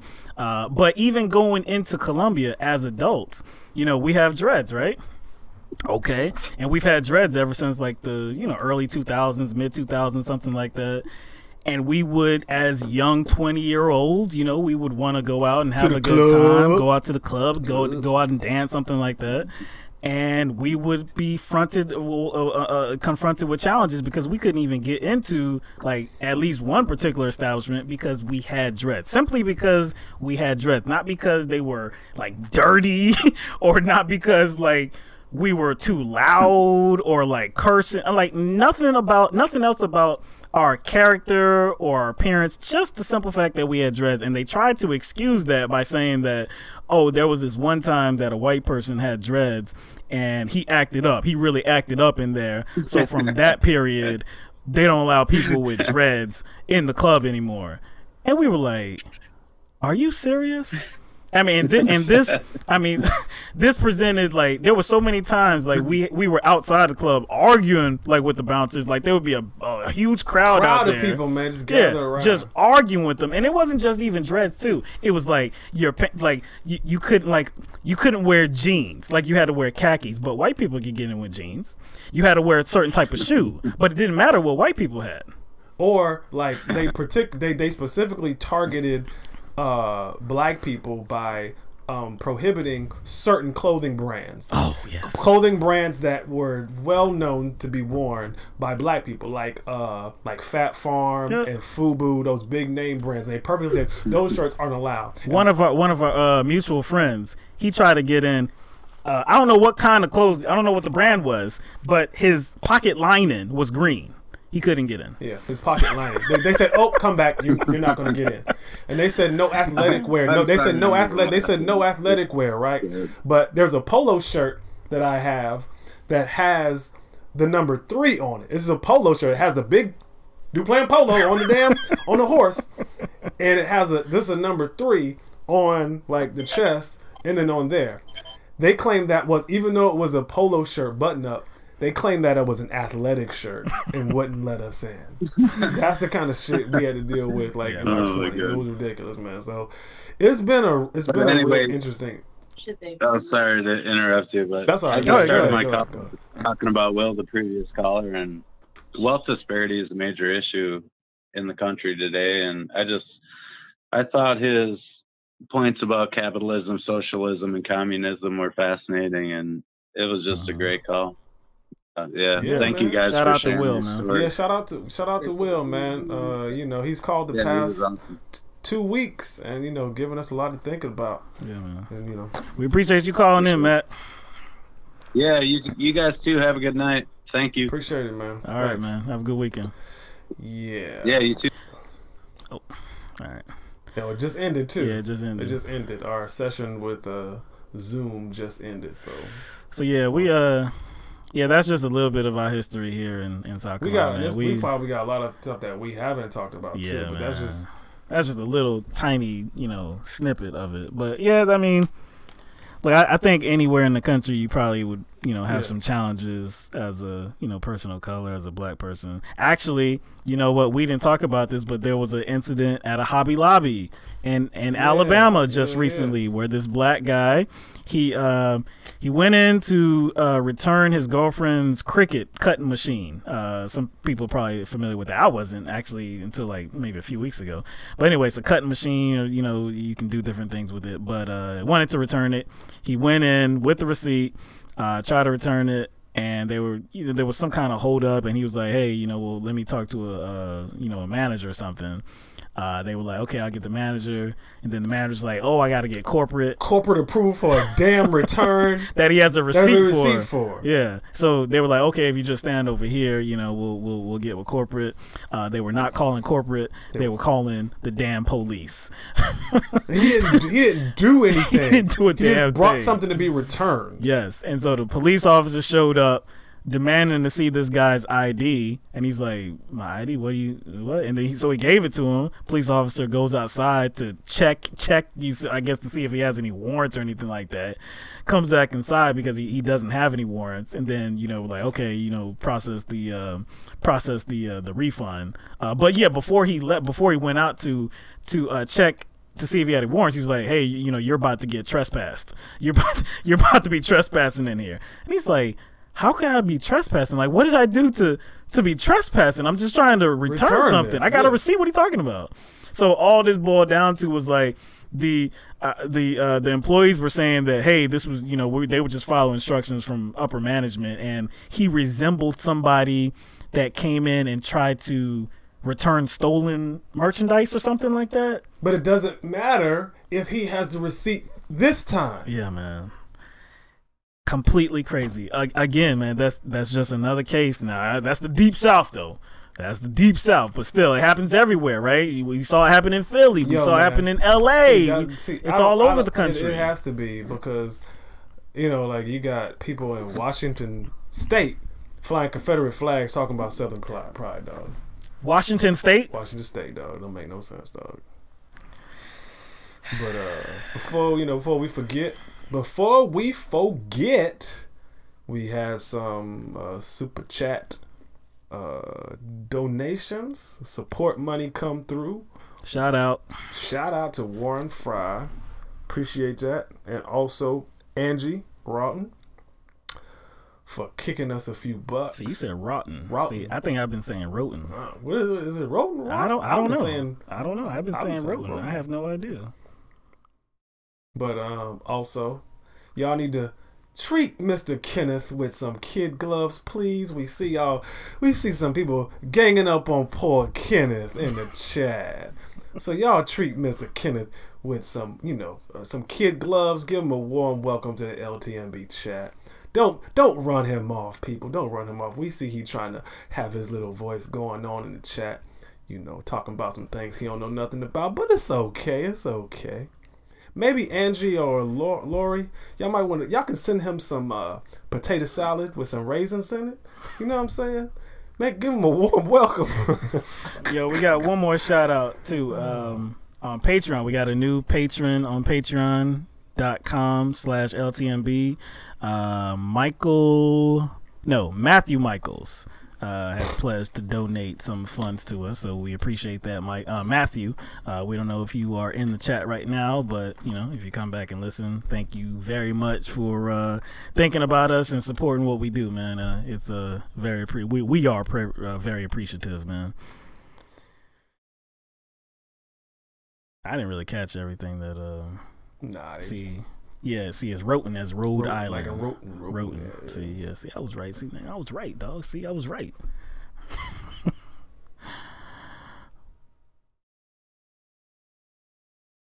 Oh, Lori over here talking about sex robot.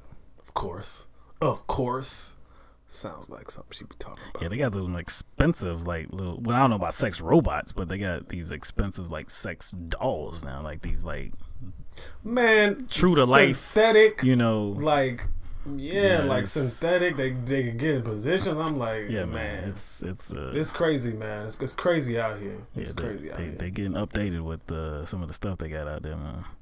Oh, you know what? This has been all the rage for a couple days now. I want to get some feedback on what people hear. All right, so there's this audio clip. Oh yeah, going around about Yanny or Laurel. It's like right? It's like a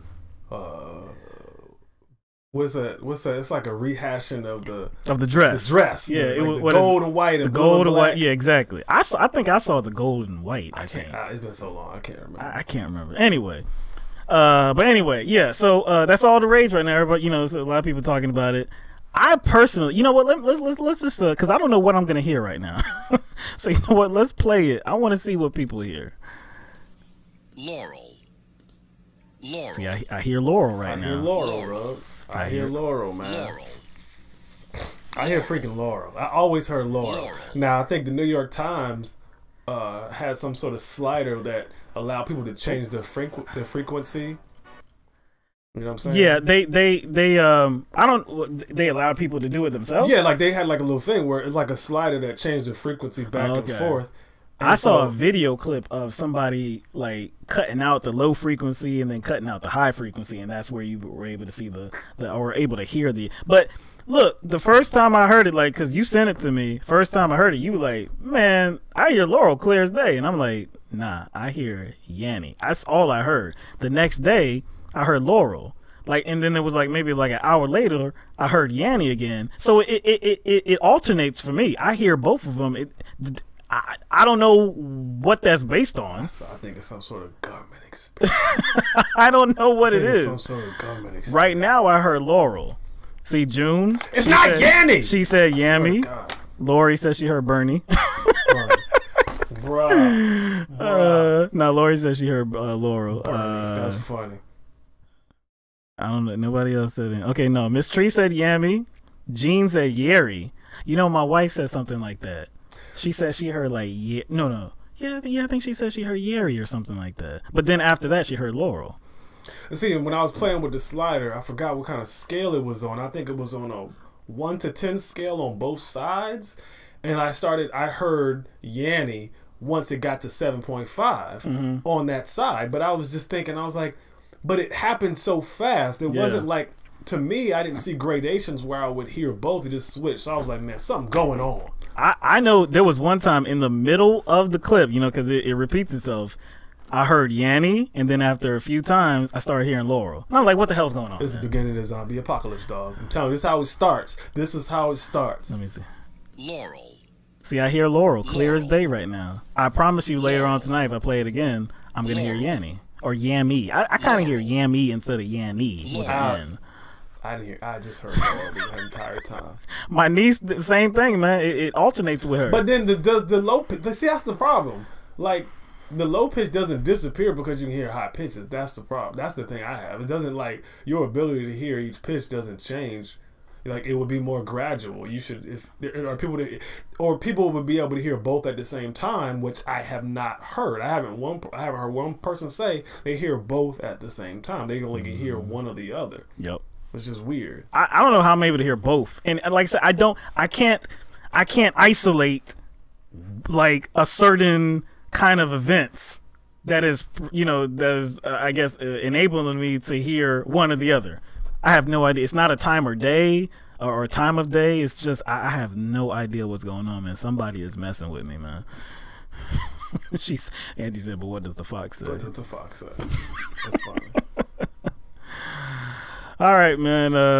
I think that's a wrap. I think we covered everything. I think we covered everything that we wanted to cover. So y'all there's a lot on the plate tonight. Y'all got a 3-hour show. That's true. Yeah, it's about 10. Yeah, that's right. We always end around about this time nowadays, I think, right about this time. So that's good. But yeah, another shout out to all of our patrons on Patreon, and a shout out to all the people that contributed to this individual show right here. And Angie and Warren, thank you so much for helping us and believing in us and just wanting to be a part of our journey, forward. Won't ever be forgotten. Never be forgotten. Never, ever, ever. There. I don't know what people have stored for this weekend, but there is one thing that I will not be paying attention to whatsoever. What? I don't know if anybody knows what that is. You don't know what I'm talking about? I will not be paying attention to the royal wedding. Oh, hell no. I will not be watching the royal wedding hell no. with Prince Harry and Meghan Markle. Damn about that jump, man. I will not whatsoever. Now, I've watched the series Suits. You know, because she was an actress on that show. It's a pretty good show. I have no interest in British royalty. I don't understand the fascination with royalty. It means nothing. It doesn't. I don't understand why Americans are so captivated by this too. They want to be associated with it. I don't get it, man. I don't get it.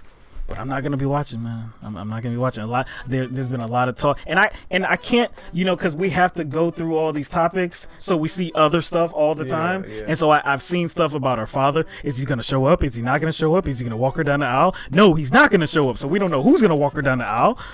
I can't stand it. I know. Yeah, I know. It's like, who cares? Like, why are you so obsessed with it? It's a damn wedding. I mean, you don't even know these people. You ain't nowhere near these people. Oh my gosh, man. I can't, man. I can't, man. So yeah, I'm gonna be doing something completely different than that, man. I can't, man. So hope everybody finds something else to do besides that, because that's nonsense. But yeah, I hope everybody has a good weekend. We will be back in about 5 days. Have another show for you with a fresh new round of subjects to discuss. Again, hope you have a good weekend, and that's LTMB out, man.